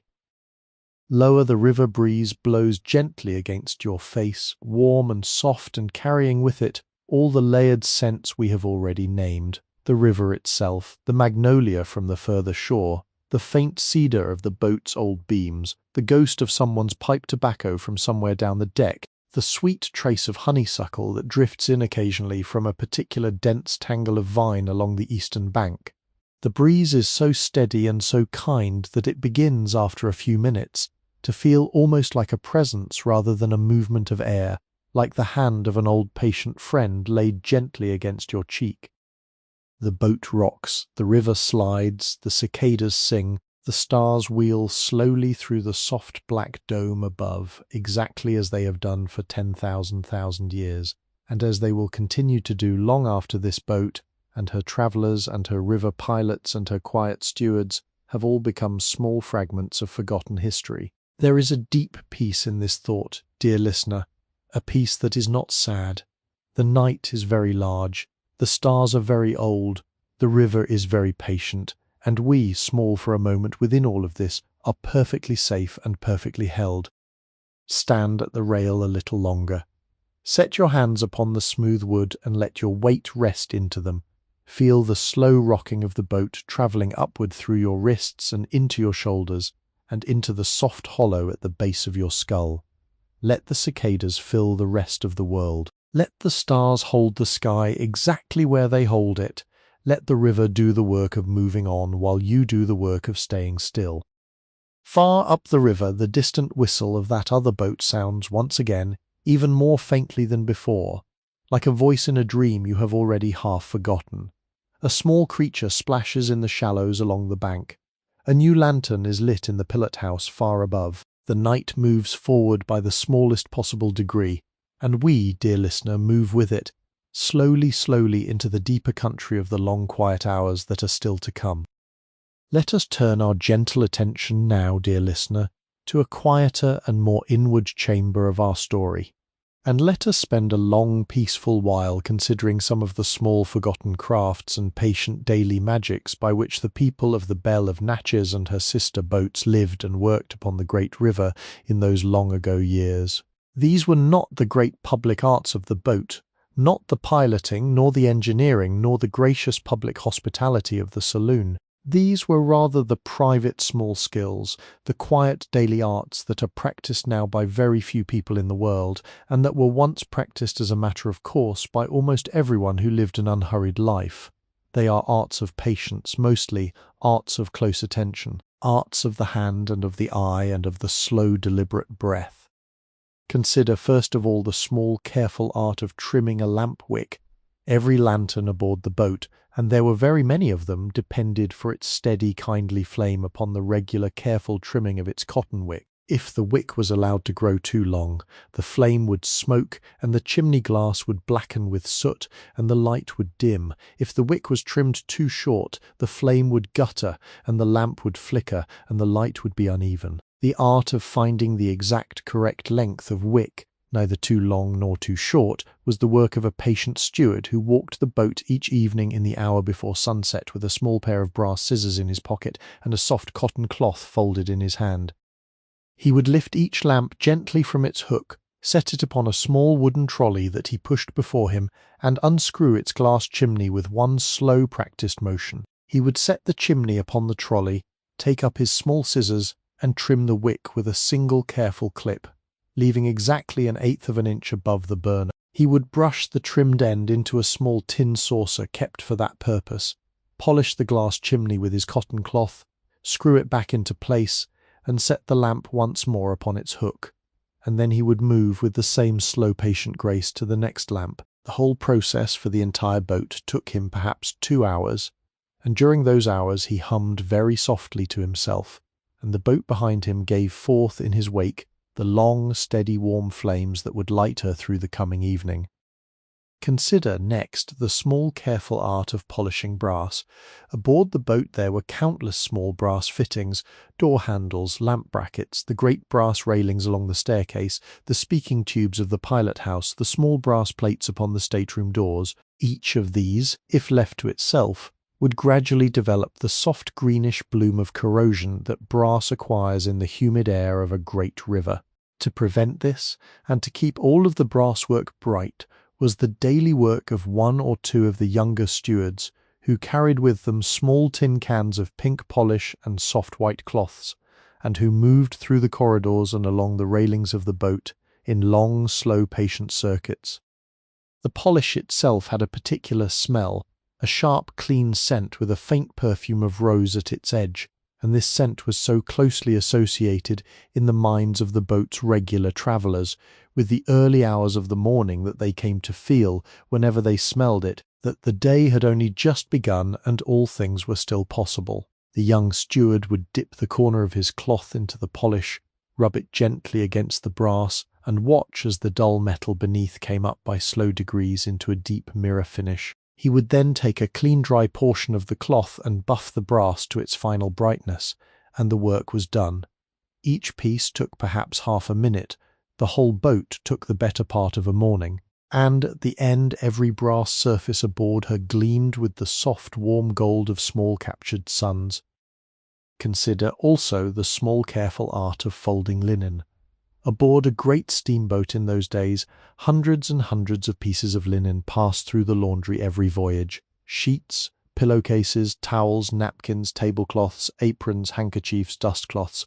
Each one had its proper folded form, and the proper form was learned through long patient apprenticeship. A sheet, for example, was folded first lengthwise and then crosswise again, with each fold pressed flat against the surface of the folding table by a single firm sweep of the hand. Pillowcase was folded into a perfect square the size of the palm of a man's hand, with its open edge tucked inside so that it could not be seen. A napkin was folded into a series of overlapping triangles that, when unfolded at the dinner table, would open elegantly across a guest's lap. The laundress who taught these arts to her young assistants was named Dinah, and she was a free woman of colour from St. Louis who had worked aboard the Belle of Natchez for the past 9 summers. She was perhaps 50 years of age, with strong, sure hands and a soft, kind face, and a way of explaining each fold that made it seem like the most natural thing in the world. "Once you do it right," she would say, "your hands remember it forever, and you will never have to think about it again as long as you live." And it was true. The young assistants she trained would, 20 and 30 years later, fold a pillowcase in exactly the same way she had taught them, without ever consciously choosing to do so, the memory of her patient hands travelling with them through the rest of their long lives. Consider, finally, the small, careful art of reading the river itself. This was perhaps the deepest of all the arts of the boat, and it belonged most fully to the pilots, but it was also practiced in smaller and quieter forms by almost everyone who worked the great vessel. The river was never the same from day to day. Its sandbars shifted, its snags appeared and disappeared, its currents changed with the rising and falling of its waters. To know the river in any given week required a long, patient, cumulative attention. The kind of attention that builds up a knowledge so deep it no longer feels like knowledge at all, but rather a simple natural perception. A pilot would read the river by the small surface signs visible to almost no one else. A faint line of disturbance in the water that meant a sandbar lurking 3 feet below the surface, a soft dimpling of the current that meant a submerged log, particular pattern of small waves that meant the river was running slightly faster on one side than on the other. He would read these signs without effort, the way another man might read the expression upon a familiar face, and he would adjust his course accordingly with the smallest of motions of the great wheel, motions so slight that no passenger would ever notice them. But the deckhands also learned to read the river in their own way. They learned the way the light fell upon the water in the early morning. They learned the small particular sound that the bow made when it passed over a deep channel, slightly different from the sound it made in shallower water. They learned the smell of the river when a storm was building upriver, even a storm that would not reach them for another 2 days. All of these small arts of reading were never written down and never formally taught, and yet they were passed from older men to younger men by long quiet apprenticeship, and they accumulated season by season into the deep collective knowledge of a particular trade upon a particular river. These arts, dear listener, are mostly gone now, or have at least become rare. We live in a faster world where wicks are no longer trimmed and brass is no longer polished by hand and napkins are folded by machines and rivers are read by satellites. There is nothing wrong with this, perhaps, but there is something especially peaceful, something almost sacramental about the slower world in which these small arts were the daily texture of life. Each one required patience, each one required attention, each one taught by its quiet practice the deep lesson that good work is its own reward, and that the small, careful hand repeated faithfully across many days is the true engine of a graceful world. Stand a little longer in the quiet remembrance of these vanished crafts. Imagine the steward with his trimming scissors. Imagine the young man with his rose-scented polish. Imagine Dinah folding a pillowcase into a perfect square. Imagine the pilot reading the dimpling of the current as he might read a line of poetry he has known since childhood. All of them are gone, and yet, in the soft yellow lamplight of this old story, they are still here, still working, still tending their patient daily worlds. And we, dear listener, may rest within their patient company for as long as we wish. There comes a moment in every long quiet night upon a great river when the mind of the listener begins to drift not only toward sleep, but toward a softer and more spacious kind of thinking, a kind of thinking that we might gently call the slow philosophy of the river. This is not the sharp philosophy of the lecture hall, with its proofs and its categories and its briskly defended positions. It is rather the soft philosophy of the long bend at midnight, the philosophy that arises naturally in the heart of any patient traveller who has spent enough hours upon a great moving body of water to begin to notice that the river itself seems to be teaching, very quietly, lesson that no other teacher could possibly give. Let us settle, then, in our imagination, upon a small wicker chair on the boiler deck of the Belle of Natchez, with the soft river breeze upon our face and the slow lantern light at our shoulder, and let us spend a long peaceful while in the consideration of what such a philosophy might be. We will not arrive at conclusions. Conclusions are not the business of slow philosophy. We will only let our thoughts unfold like the river itself in long, easy curves, and we will see where the curves take us before sleep, in its own time, gathers us in. The first lesson of the river, perhaps, is the lesson of patience. The Mississippi River, we are told by those who have measured such things, drains a portion of the continent so vast that more than a third of the rainfall of the entire United States eventually finds its way, by some long meandering route, into its great brown channel. And yet this enormous gathering of water moves, even in its broadest middle reaches, at a pace no greater than the leisurely walk of a kindly old gentleman, perhaps 2 or 3 miles in an hour. The river is in no hurry. The river has, in fact, never been in a hurry. Not in the 4 million years it has been making its slow southerly journey toward the Gulf. The river has all the time in the world, because the river is, in some real sense, a part of how the world keeps its time. To stand beside such a river, and to feel its great patient presence, is to be reminded that hurry is not a virtue of the universe, but rather a small temporary affliction of certain creatures who have not yet learned otherwise. The river does not hurry, and yet it accomplishes everything that needs to be accomplished. It carries its silt to the delta, it feeds its forests and its fields, it nourishes its fish and its waterfowl, it lifts and lowers the great wooden boats of the rivermen. It has been doing all of these things slowly, patiently, without rest and without strain, for longer than there have been people to notice. The second lesson of the river is the lesson of yielding. A river does not push its way through the country. A river finds the soft places, the low places, the places where the land has already begun to slope downward, and it gathers itself into those places and fills them and follows them. River, encountering a great hill, does not throw itself against the hill in some heroic struggle. It simply turns aside and goes around and continues its slow journey by another route. The path of a river is therefore not a path of conquest, but a path of deep yielding intelligence, a path that takes the shape of the land it loves, and that by taking that shape becomes the most beautiful possible drawing of the land's own hidden geography.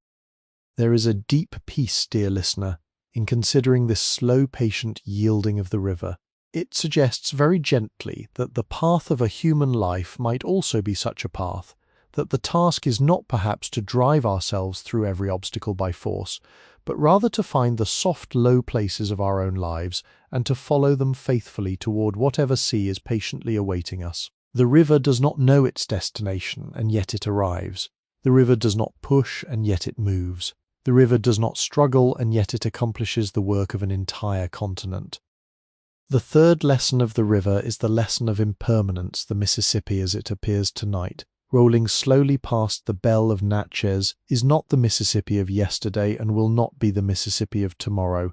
The water that you see now sliding past the hull will tomorrow be 100 miles downstream, and the day after that another 100, and within a single fortnight will be mingling with the Gulf, and within a season will be half a world away in some distant cloud above some distant ocean, before falling perhaps as a single drop of rain in some forgotten valley to begin again its long return. The river is therefore not a thing but a process, not an object but an ongoing event, and the river that bears this name is in some real sense a different river every single moment of its long life.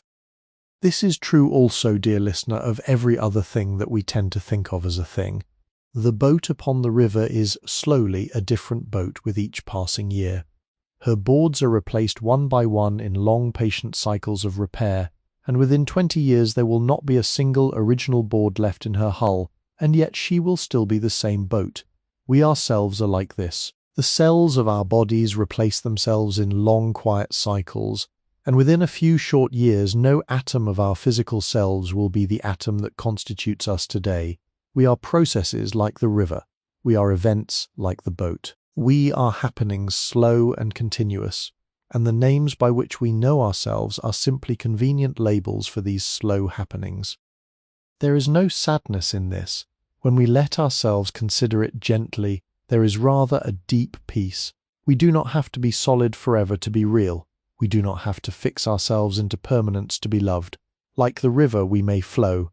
Like the boat we may slowly renew ourselves. Like the night itself, we may rest into our own changing and find, in that changing, the deepest possible truth of what we are. The fourth lesson of the river is the lesson of company. A great river is never truly alone. Along its banks dwell countless creatures whose lives are bound to the river's rhythms. The deer that come to drink at twilight, the heron standing motionless in the shallows at dawn, the small frogs whose songs fill every summer evening, the slow turtles upon the warm logs in the noontime sun. The river holds them all and feeds them all, and they in turn give to the river the deep sense of being a busy living thing rather than a mere geographical feature. The boat upon the river is also never truly alone. She carries her travellers and her crew, her cargo and her cooks, her pilots and her pianists, and each of them contributes by their small daily labours and their small private kindnesses to the larger life of the boat. No one aboard a great steamboat ever feels lonely for very long. The hush of one's own stateroom is balanced by the warm gathering of the saloon. The solitude of the deck rail at midnight is balanced by the soft conversation in the galley below. The boat is a small floating world, and within her every soul is held in the long, slow company of every other soul, even when they happen for a moment to be apart. This too, dear listener, is a lesson worth carrying. We are never quite as alone as we sometimes imagine ourselves to be. We are held within long, invisible currents of company, within the company of the people who have loved us, the company of the people we will yet meet, the company of the long generations of human beings who have walked before us upon this earth, the company of the very air and water and stars themselves. The river is always in company, the boat is always in company, And we, dear listener, are always in company, even when the chamber around us is silent and the lamp is low. Let these soft lessons settle into you the way the river settles into the wide, low country at the end of its journey. Slowly, peacefully, without effort, without any sense of having to be remembered. The river does not ask you to remember it. The boat does not ask you to remember her. The night does not ask you to remember anything at all. They are content simply to be present with you and to accompany you and to teach by their patient example that there is nothing in the world that needs to be hurried. Outside, the cicadas sing on in their long warm waves. The lantern at your shoulder burns its quiet flame. The river slides patiently past in the dark. And you, dear listener, are at exactly where you need to be, drifting with us, without effort, into the deeper hours of this long, peaceful night. There is something especially gentle, dear listener, about the way that an old place holds the memory of those who have passed through it. We do not always notice this in the bright, hurried daylight of ordinary life, but in the deep, quiet hours of a long, peaceful night. Especially aboard a vessel as old and as well loved as the Belle of Natchez, the gentle truth begins to make itself known to even the most casual visitor, that the past is never entirely past, that it lingers in the polished wood and the worn carpet and the soft folds of the velvet curtain, that it speaks to us very softly in a language without words, if only we are quiet enough to listen. Consider for a moment the small wooden chair by the window of the saloon, the chair in which the old gentleman with the silver beard fell peacefully asleep earlier this evening. That chair was made, perhaps 30 years ago now, by a furniture maker in Cincinnati whose name has been forgotten by everyone except the small gilded label tucked beneath its seat. It was made like all good chairs, with the assumption that someone would sit in it. The maker did not know who. He did not need to know. He only knew that he was making, by the slow, patient labour of his hands, a small object that would offer rest to whatever weary travellers happened, in the long unfolding of the years, to find their way to it. And so since that chair came aboard the Belle of Natchez 11 summers ago, it has held the weight of perhaps 1,000 different bodies. It has held the weight of merchants and planters, of mothers and grandmothers, of small children swinging their feet, and old men reading newspapers and young lovers writing letters home. It has held the weight of a famous actor travelling under another name, and of a country preacher returning from a revival, and of a young schoolteacher carrying her one beautiful trunk to a new town further north. Each one of these travellers sat in that chair for perhaps an hour, perhaps two, perhaps a quiet evening's worth of reading, and then rose and walked away into the rest of their lives, never giving the chair another thought.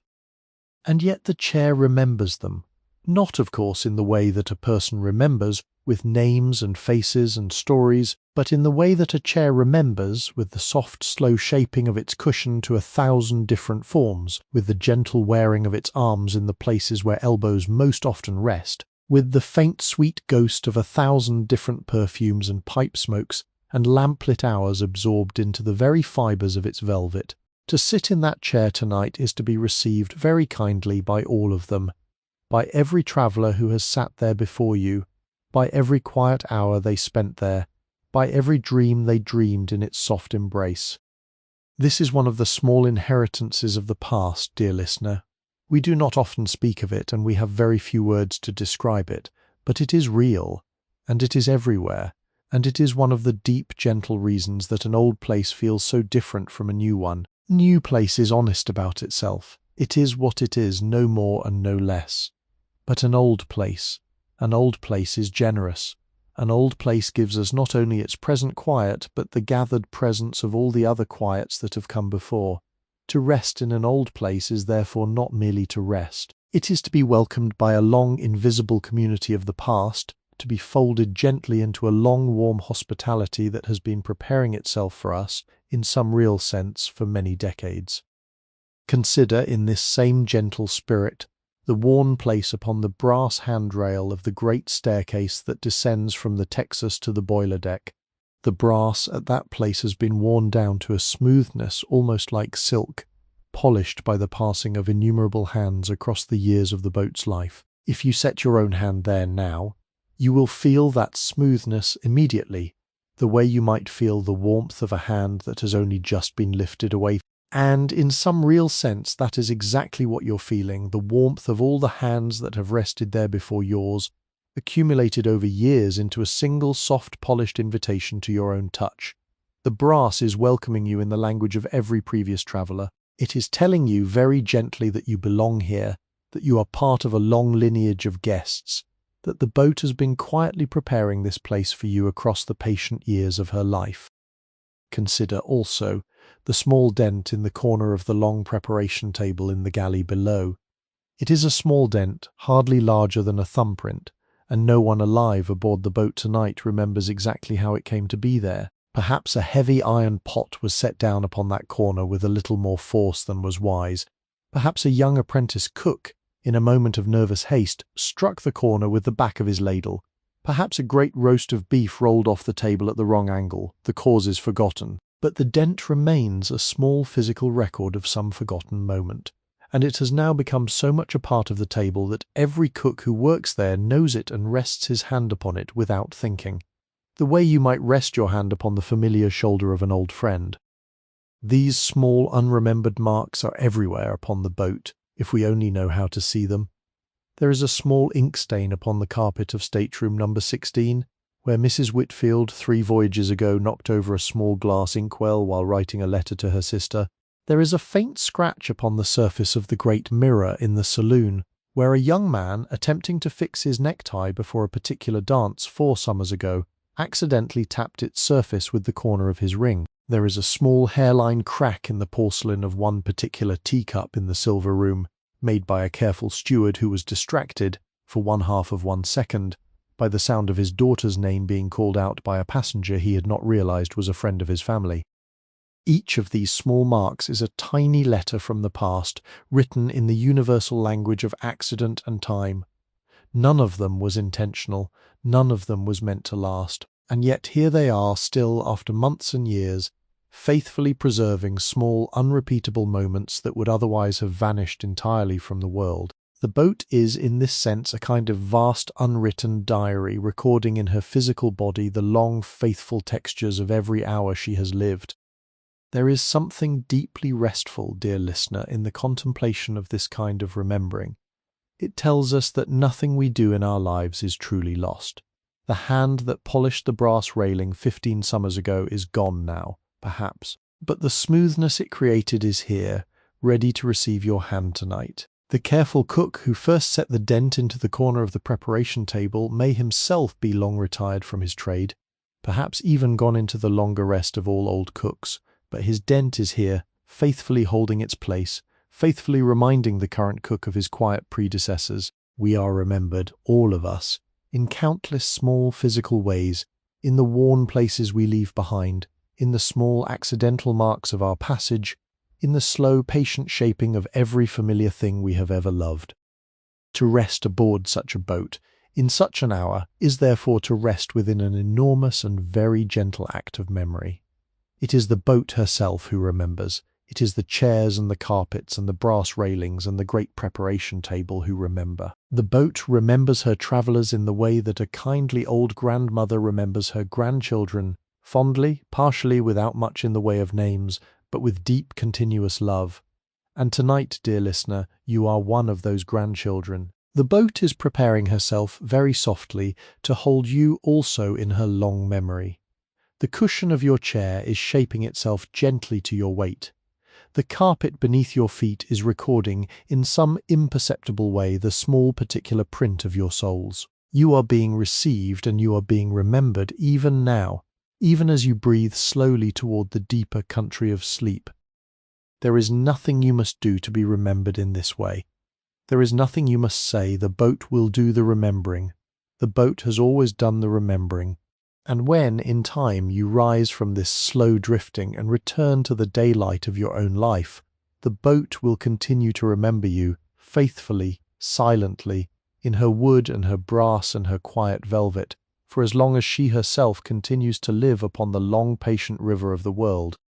There is a particular quality to the deepest hours of any long peaceful night, a quality that the rivermen of 1858 sometimes called the weight of the hour, and that we might also describe in more modern words, the deep settling stillness that arrives somewhere between the second and the third hour past midnight. It is not a heavy weight. It is rather a soft, generous, enfolding weight, the kind of weight that one feels when a warm quilt is laid upon one's shoulders by a kindly hand, the kind of weight that does not press but that gathers, that does not bind but that simply holds. The weight of the hour, dear listener, is what we are entering now, together, in our long, slow journey through the night of the Bell of Natchez, and let us spend the next quiet while in patient attention to its many small textures. The first sign of the weight of the hour is a deepening of every silence. Earlier in the night, the silences aboard the boat were small and intermittent. There was always some distant footstep, some creak of a beam, some quiet voice from a stateroom, some tap of a tassel against a curtain. Now, at this deeper hour, the silences have begun to merge into one another, to flow together into a single great silence that fills the whole of the boat and is broken only very rarely by the smallest of sounds. The ear, which earlier had to filter many small noises in order to find the quiet between them, now finds the quiet first, and the small noises arrive only as gentle accents upon the continuous hush. Listen, in this deeper silence, for the small accents themselves. There is the very soft tick of the ship's clock at the end of the stateroom corridor, slower, seeming now than it was earlier, as if the clock itself were participating in the gathering hush. There is the occasional drowsy creak of a wooden beam somewhere above your head, the slow voice of the boat's own body settling into the long piece of the hour. There is the distant sigh of the engineer's poker, half a deck away, as he tends very gently to his banked fires. There is, from outside, the soft small splash of a fish turning lazily in the river beneath the rail, a sound so brief and so kind that you may have already half forgotten it before you're quite sure it occurred. The second sign of the weight of the hour is a subtle warming of every surface. Earlier in the evening the boat was a place of contrasts, warm here, cool there, the saloon golden, the deck rail breezy, the engine room humid, the river breeze brisk. Now, in the deep middle of the night, all of these contrasts have softened. The saloon is no warmer than the corridor, the deck is no cooler than the staterooms. The whole boat, having gathered to herself the warmth of every banked fire and every burning lamp and every sleeping body within her, has come to a gentle equilibrium. Tanned to walk slowly through her now is to move from one warmth to another with no more effort than it takes to draw a single soft breath. This warming is partly literal and partly something else. The warmth of the deep night is not only a warmth of temperature, it is also a warmth of attention, a warmth of presence, a warmth of the gathered hush itself. It is the warmth that very small children feel when they are carried sleeping in their parents' arms, the warmth that very old people feel when they sit by the fire on a winter afternoon, the warmth that is more about safety than about heat. This warmth is the central gift of the weight of the hour, and once you have learned to recognize it, you will find that it is one of the great soft companions of any long peaceful night. The third sign of the weight of the hour is a slowing of every motion. Earlier in the evening things moved, the pianist's hands moved across the keys, the dancers turned through their slow waltzes, the stewards walked their patient circuits, the young engineer turned the pages of his pamphlet. Now, at this deeper hour, motion itself has become a quieter and rarer thing. The pianist is asleep in her cabin. The dancers are asleep in their staterooms. The stewards have retired to their narrow berths. The young engineer has set aside his pamphlet and is sitting in stillness upon his stool, his eyes half closed, his breath deep and even. The very few motions that remain at this hour have taken on a kind of dreamlike slowness, as if the boat herself were running on a different and gentler clock. The pendulum of the ship's clock swings, but more softly than it swung at noon. The lanterns sway upon their hooks, but their swaying has become almost imperceptible. The river slides past the hull, but its sliding feels less like motion and more like the slow turning of a great patient wheel. Even the rocking of the boat, which at sunset was a distinct and pleasant sensation, has now settled into something so subtle that it has merged with your own breathing, so that you can no longer quite tell whether the boat is rocking you or whether you yourself are simply breathing along with the boat. The fourth sign of the weight of the hour and perhaps the most beautiful, is a softening of the boundary between one thing and another. By daylight, the world is a place of distinct edges, this thing here, that thing there, this room here, that one there.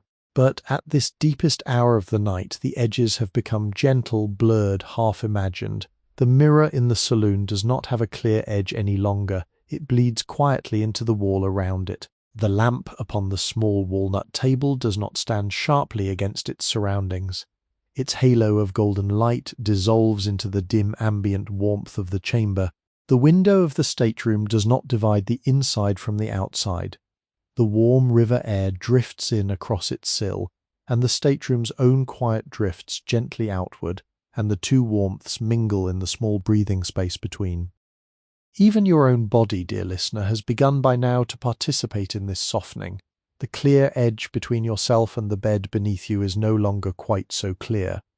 Your shoulders have melted slightly into the pillow, your hands rest somewhere, but if asked you might not quite be sure where. Your breathing is no longer obviously yours. It has become part of the larger breathing of the boat, of the river, of the night itself. You are in this hour less a separate object and more a participating presence in a single great peaceful happening, and there is nothing you need to do to maintain this state.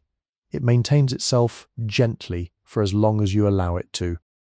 The fifth sign of the weight of the hour is the long, deep simplicity of every thought that drifts through the mind. Earlier in the evening your thoughts were perhaps complex.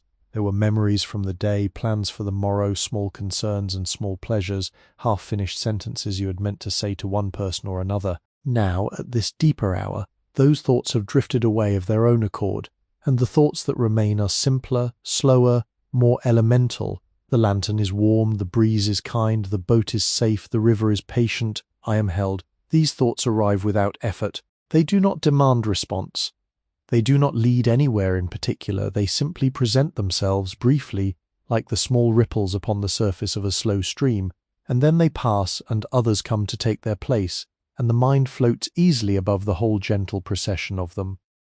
This kind of simple thinking is one of the great hidden gifts of the weight of the hour. It cannot be forced, it cannot be sought during the busy daylight. It arrives on its own, in its own time, and only when the body has been allowed to relax for long enough that the mind no longer feels obliged to defend itself with complexity. Once it arrives, it is one of the most restful states the human mind can know, and it is, dear listener, the doorway through which we pass at last into the deep country of true sleep. Outside the window of your imagined stateroom the river slides on. The cicadas sing on. The stars wheel slowly through their patient courses above. The boat rocks the smallest possible rocking, and the chambers within her settle further into their long-gathered hush. The lantern flames burn lower, the clocks tick more softly. The small ledger of the chief steward lies closed upon his desk, his pen resting in its small porcelain trough, his ink drying slowly into the soft brown of strong tea. You are here, you are safe, you are held. The weight of the hour has settled upon you with all its many gentle signs, and there is nothing in the world that you must do to deserve it. It is given freely. It is given to every patient traveller who has ever rested upon a great river in the long peaceful middle of a summer night, and it is given now and again, dear listener, to you. Imagine, dear listener, that as the weight of the hour deepens around you, the boat herself begins very softly to compose a small letter. It is the kind of letter that no boat could ever truly write, of course in any literal sense, and yet the kind of letter that a thoughtful traveller might naturally compose on the boat's behalf, upon hearing the long slow music of her timbers, and the gentle patience of her many small chambers, and the deep faithful presence of her river beneath her hull. Let us, then, imagine such a letter, and let us spend a long peaceful while reading it slowly to ourselves, in the soft inward voice that one uses when reading something kindly and unhurried in a quiet room. The letter begins, perhaps, this manner.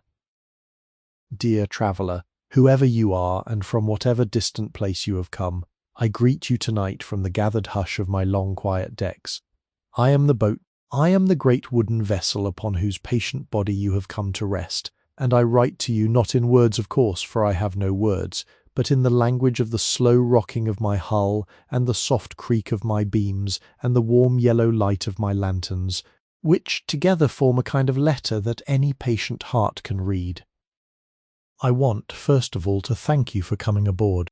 I do not always know who my travellers are, and I rarely know them by name, and yet I know each one by the small particular way they place their hands upon my railing, by the soft particular weight they bring to my chairs, by the gentle particular rhythm of their breathing in my staterooms. You are one of these travellers tonight, and so I have already begun to know you in the slow, careful way that I know everyone, and I am glad of your company. I want next to tell you something about the country through which we are passing.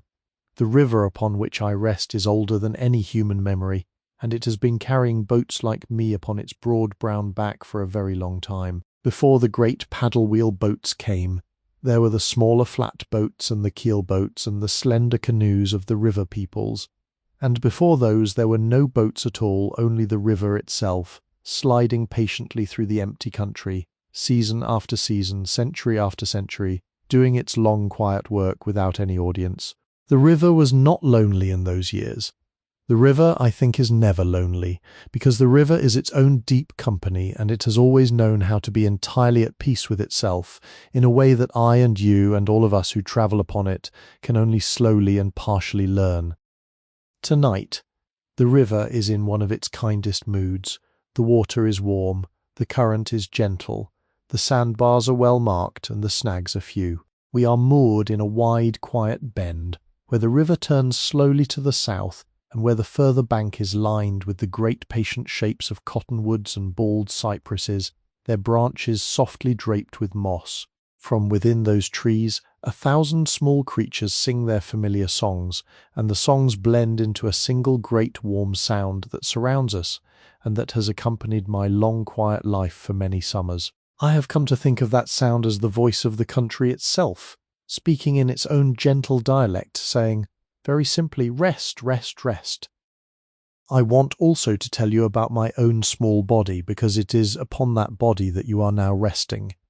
I am made of pine and oak and cedar and iron, of brass and copper and glass and woven cloth. My great timbers were cut from forests far up the Ohio River, in the deep green country of Pennsylvania, and they were floated down to a shipyard in Pittsburgh, where they were carved and joined by hands now long retired. My boilers were forged in a great iron foundry whose forges burned day and night for a year before I was finished. My piano was built in a workshop in Boston by a craftsman who is now an old man with grandchildren, and who, if he were to come aboard tonight, would still know the particular voice of his instrument as easily as a father knows the voice of his own child.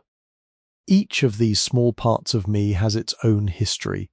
Each carries within it the memory of the hands that made it. And when these parts came together at last in the shipyard where I was assembled, they did not become a mere accumulation. They became, by some small daily miracle of construction and habit, a single living vessel, with a single quiet personality, and that personality, such as it is, 'tis what reaches out to you tonight in this letter. I want also to tell you what I have learned from my many years of carrying travellers upon this river. I have learned that almost all human worry is a small temporary thing, and that almost all of it dissolves, given enough quiet time, into the deeper calm of the night. I have learned that the people who come aboard me with the heaviest hearts often leave me, several days later, with hearts that have been gently and partially eased, simply by the slow rocking of my hull and the long calm of my decks. I have learned that nothing soothes a tired soul quite so completely as the combination of warm lamplight, slow water, and the patient absence of any urgent demand. I have learned that kindness, distributed in very small doses across many hours, accomplishes more than any grand gesture could. I want to offer you, tonight, a small fraction of these old gentle gifts. I cannot offer you much. I am only a boat, and my powers are modest. But I can offer you the warmth of my lamps, and the softness of my carpets, and the slow rhythm of my breathing timbers, and the kindly company of my long quiet corridors, and the deep faithful patience of my river beneath my hull. I offer all of these to you freely for the rest of this long peaceful night, and you may take from them whatever you need, in whatever quantity you need, without ever asking my permission, and without ever owing me any thanks. I want finally to tell you that you are safe here. I know that this is a simple thing to say, and I know that the word is sometimes used too lightly, but I mean it tonight in the deepest possible sense. You are safe in my chambers, you are safe in my arms. I have held many thousands of travellers across my long life, and I have never once allowed harm to come to a single one of them in the deep middle of the night. The river is kind, the pilot is patient, the lanterns are well trimmed, the watchmen are awake, the cook is at his banked fire. Every small element of my long, careful body is working softly to ensure that you may rest entirely without worry, and I would have you know this, dear traveller, in the inward part of your heart, where the small, cold worries of the daylight sometimes try to make themselves heard. There is no need for them here. They may go to sleep also if they wish. They will not be missed. Rest then with me, for as long as you wish. Sleep if sleep comes. Drift if drift comes. Lie awake in soft, gentle attention, if that is what comes. There is no wrong way to spend a night aboard me, and there is no right way either. You may simply be here, in whatever way you are here, and I will hold the night around you as faithfully as I can, with the long, warm affection of an old vessel for her travellers. The Bell of Natchez. There, dear listener, the letter is finished. We have read it slowly and gently in the soft inward voice that the deep hour calls for, and the letter has now folded itself once again into the silence from which it came. You do not need to remember it. You do not need to keep it. It has done its work simply by being read, by passing through your slow, drowsy attention, by laying down its small, soft warmth in the quiet places of your mind. The boat has spoken and you have listened, and that is all that needed to happen. The lantern beside you burns its quiet flame. The river slides patiently past beneath the hull. The cicadas sing in the further darkness. The boat rocks the smallest possible rocking, and the night gathers itself, with slow, infinite patience, around your softly closing eyes. And now, dear listener, the long, unhurried hour has truly come. The night has done its slow work, and the boat has done her slow work, and the river has done her slow work, and you have done your own slow work, which was simply to listen and to rest. There is nothing more to be told. There is nothing more to be considered. There is only the deep-gathered hush of the Bell of Natchez in the deepest hour of her long, peaceful night, and your own slow, soft drift toward the country of sleep. Let your awareness then settle very gently upon the small details that surround you. The lantern beside you burns its low, quiet flame. The flame is the colour of warm honey, and it stands upright within its glass globe, hardly moving, hardly seeming to breathe. The light it casts is a soft golden circle, perhaps 3 paces wide, and within that circle the small objects of the chamber rest in their kindly familiar shapes. The corner of a velvet curtain, the gleam of a brass fitting, the soft fold of a linen sheet, the patient curve of a polished wooden arm. Beyond the soft golden circle, the rest of the chamber dissolves into the dim, warm darkness that is the proper home of every sleeping place. There is no harshness in this darkness. It is not the darkness of cold rooms or of empty corridors. It is the darkness of a great, safe, kindly hold. The darkness within which all sleeping things have always slept. The darkness that wraps the world like a soft brown shawl every night, and that has been doing so faithfully since the beginning of time. Let your shoulders settle. Let your shoulders settle. Let them fall the smallest soft distance further into the pillow beneath you. Let your jaw soften. Let your jaw soften. Let your tongue rest against the roof of your mouth in the easiest possible way. Let your eyes, if they are not already, drift closed. Let your eyes drift closed. The world will continue to turn while they are closed. The river will continue to slide. The boat will continue to rock. The cicadas will continue to sing. None of these things require your attention any longer. The boat is rocking. The boat is rocking. The smallest possible rocking. Hardly a motion at all. A gentle lift, a gentle settle, a gentle lift, a gentle settle.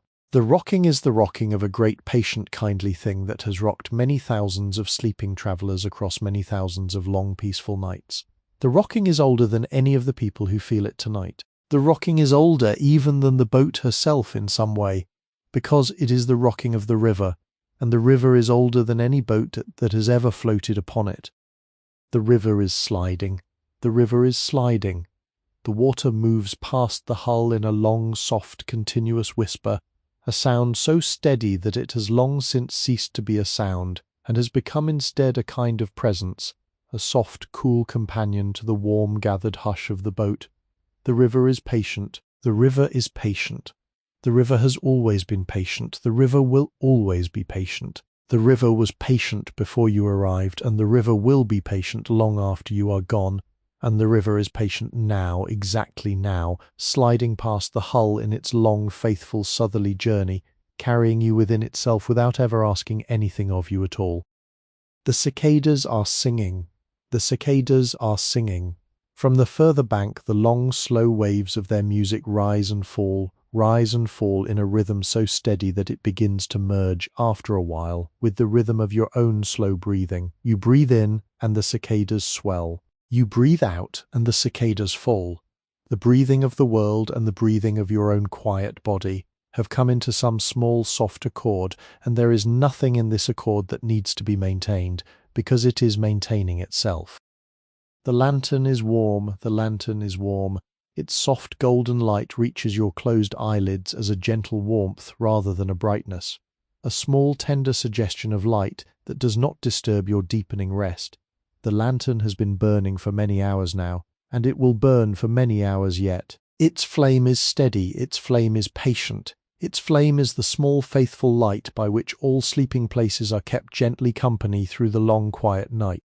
The boat is safe, the boat is safe, the pilot is at his wheel, and the watchmen are at their stations, and the engineer is at his banked fires, and the steward is at his linen closet, and the cook is at his patient bread. Every one of them is doing the small quiet work that allows you to rest. Every one of them has done this work for thousands of nights before this one, and every one of them will do it for thousands of nights after. The boat is safe, the boat is safe, the boat is safe.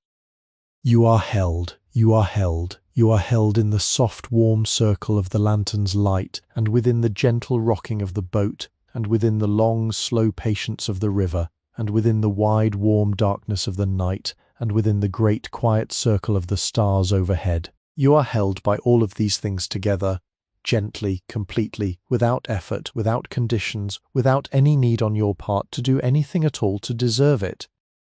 Let your breath slow, let your breath slow. Breathe in the slow, soft way that the night itself is breathing. Breathe out in the slow, soft way that the river itself is breathing. There is nowhere you need to go, there is nothing you need to do, there is nothing you need to remember, there is nothing you need to plan. The night is doing all of the work. The night is doing all of the work. If a small thought should drift through your mind, simply let it pass. It is only a small thought, and small thoughts are of no consequence at this hour. They drift through the warm dark like small bright fish through a quiet stream, and they do not need to be caught, and they do not need to be answered, and they do not need to be held. They drift in, they drift out. The stream goes on, and the night goes on, and your slow, soft drifting goes on. The boat is rocking, the river is sliding, the cicadas are singing, the lantern is warm, the boat is safe, you are held, the boat is rocking, the river is sliding, the cicadas are singing, the lantern is warm, the boat is safe, you are held, the boat is rocking, the river is sliding, the cicadas are singing, the lantern is warm, the boat is safe, you are held. Let yourself begin, now, to drift just a little further. Let yourself begin to feel that the chamber around you is becoming softer, more distant, more dreamlike. Let yourself feel that the edges of things are softening.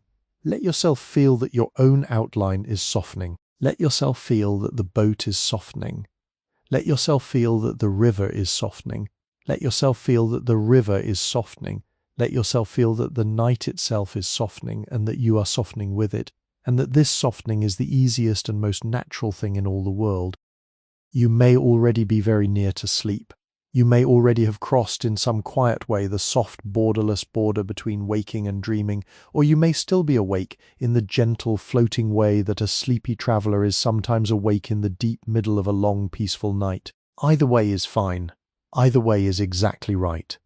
There is no requirement to sleep in any particular hurry, and there is no failure in remaining gently awake. The night is long, and the boat is patient, and we have only the slow, loving last stretch of our journey still to go. The boat is rocking.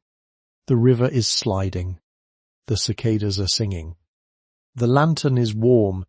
The boat is safe. You are held. Drift, dear listener, drift. The night opens before you like a long, warm corridor of velvet.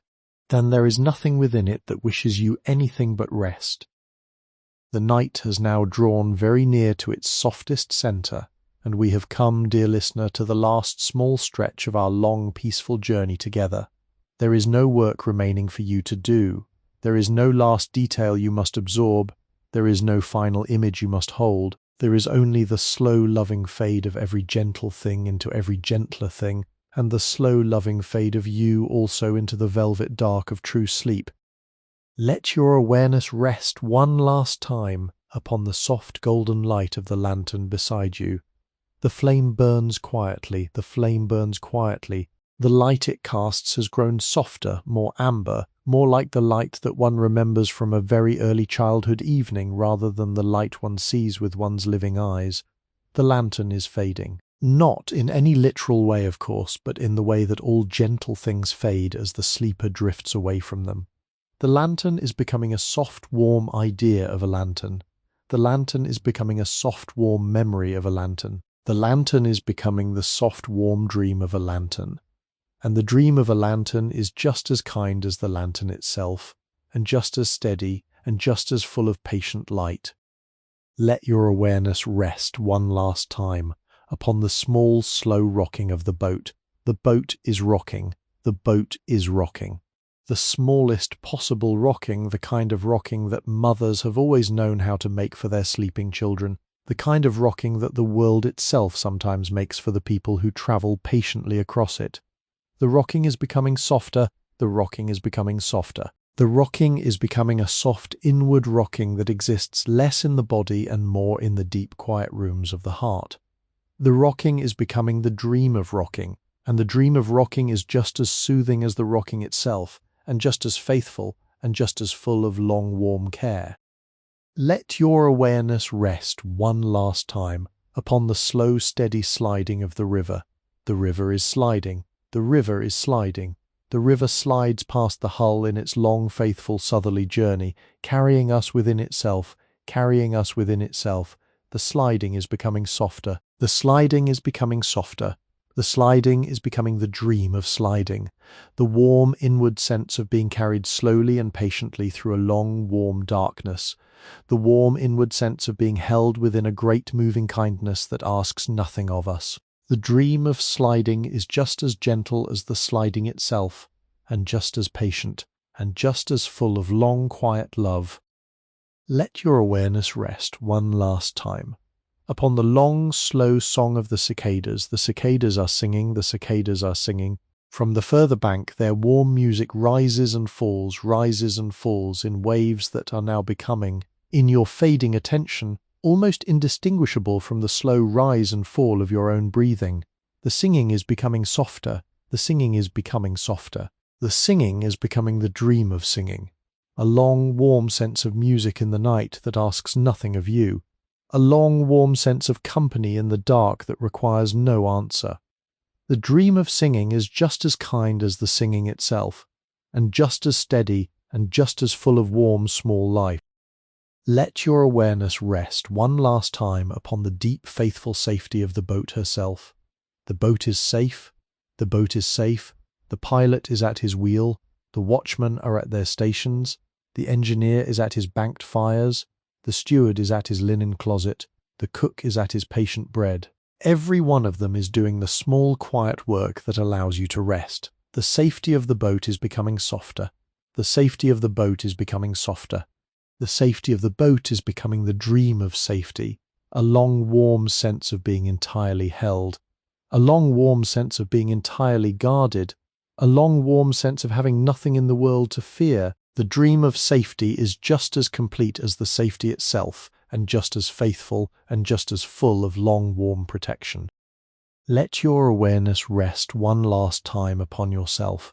You are here, you are safe, you are held, your shoulders have softened entirely into the pillow beneath you. Your breath has slowed entirely into the slow, patient rhythm of the river. Your thoughts have grown simple and slow and soft and very few. The edges of your body have become gentle, the edges of your awareness have become gentle. You are becoming a soft, warm presence in a soft, warm darkness. And there is nothing within you that needs to maintain itself, because the night is maintaining everything for you. Drift, dear listener, drift. The lantern is warm, the boat is rocking, the river is sliding, the cicadas are singing, the boat is safe, you are held. The lantern is warm, the boat is rocking, the river is sliding, the cicadas are singing, the boat is safe, you are held. The lantern is warm, the boat is rocking, the river is sliding, the cicadas are singing, the boat is safe, you are held. Let the words themselves become softer. Let the words themselves become softer. Let them become the warm, gentle hum of a voice that you are no longer quite hearing. The warm, gentle hum of a voice that you are now only feeling. The warm, gentle hum of a voice that has become, in the deep middle of this quiet night, simply a part of the long, warm darkness around you. The boat is rocking. The river is sliding. The cicadas are singing. The lantern is warm. The boat is safe. You are held. Drift now into the deeper darkness. Drift now into the deeper darkness. The boat will continue to rock without you. The river will continue to slide without you. The cicadas will continue to sing without you. The lantern will continue to burn without you. The boat will continue to be safe without you. And you, dear listener, you may rest now entirely, completely, without any further work, without any further attention, without any further presence required of you at all. The night is long. The boat is patient. The river is patient. The stars are patient. The lantern is patient. The pilot is patient. The watchmen are patient. The cook is patient. The boat is patient. The river is patient. The night is patient. Rest, dear listener. Rest. The boat is safe. You are held. Sleep now, gently and completely. The warm felt of the warm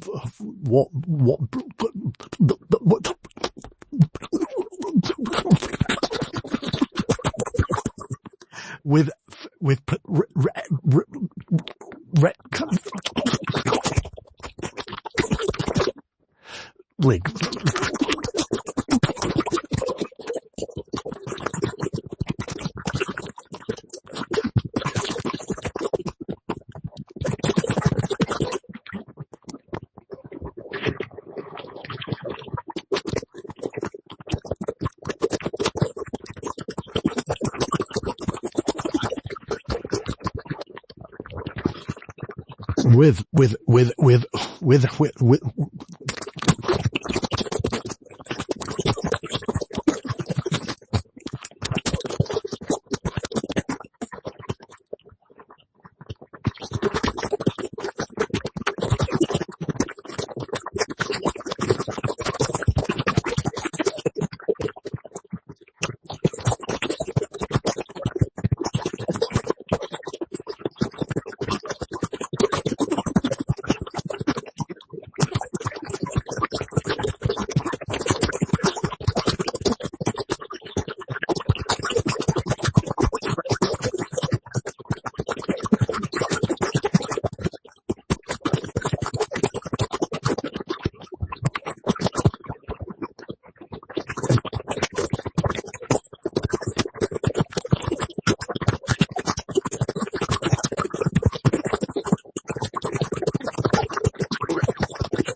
The river will carry you. The boat will hold you. The night will keep you. Sleep, dear listener. Sleep. Welcome to Sleepy History with Henry. Here, we harness AI to breathe new life into authentic historical records, creating an immersive auditory experience. This entire production is AI-assisted, crafted solely for relaxation and sleep support. TAND is not a substitute for professional medical advice. Please do not listen while driving or operating machinery. Now, let Henry and AI guide you on a peaceful journey through the past.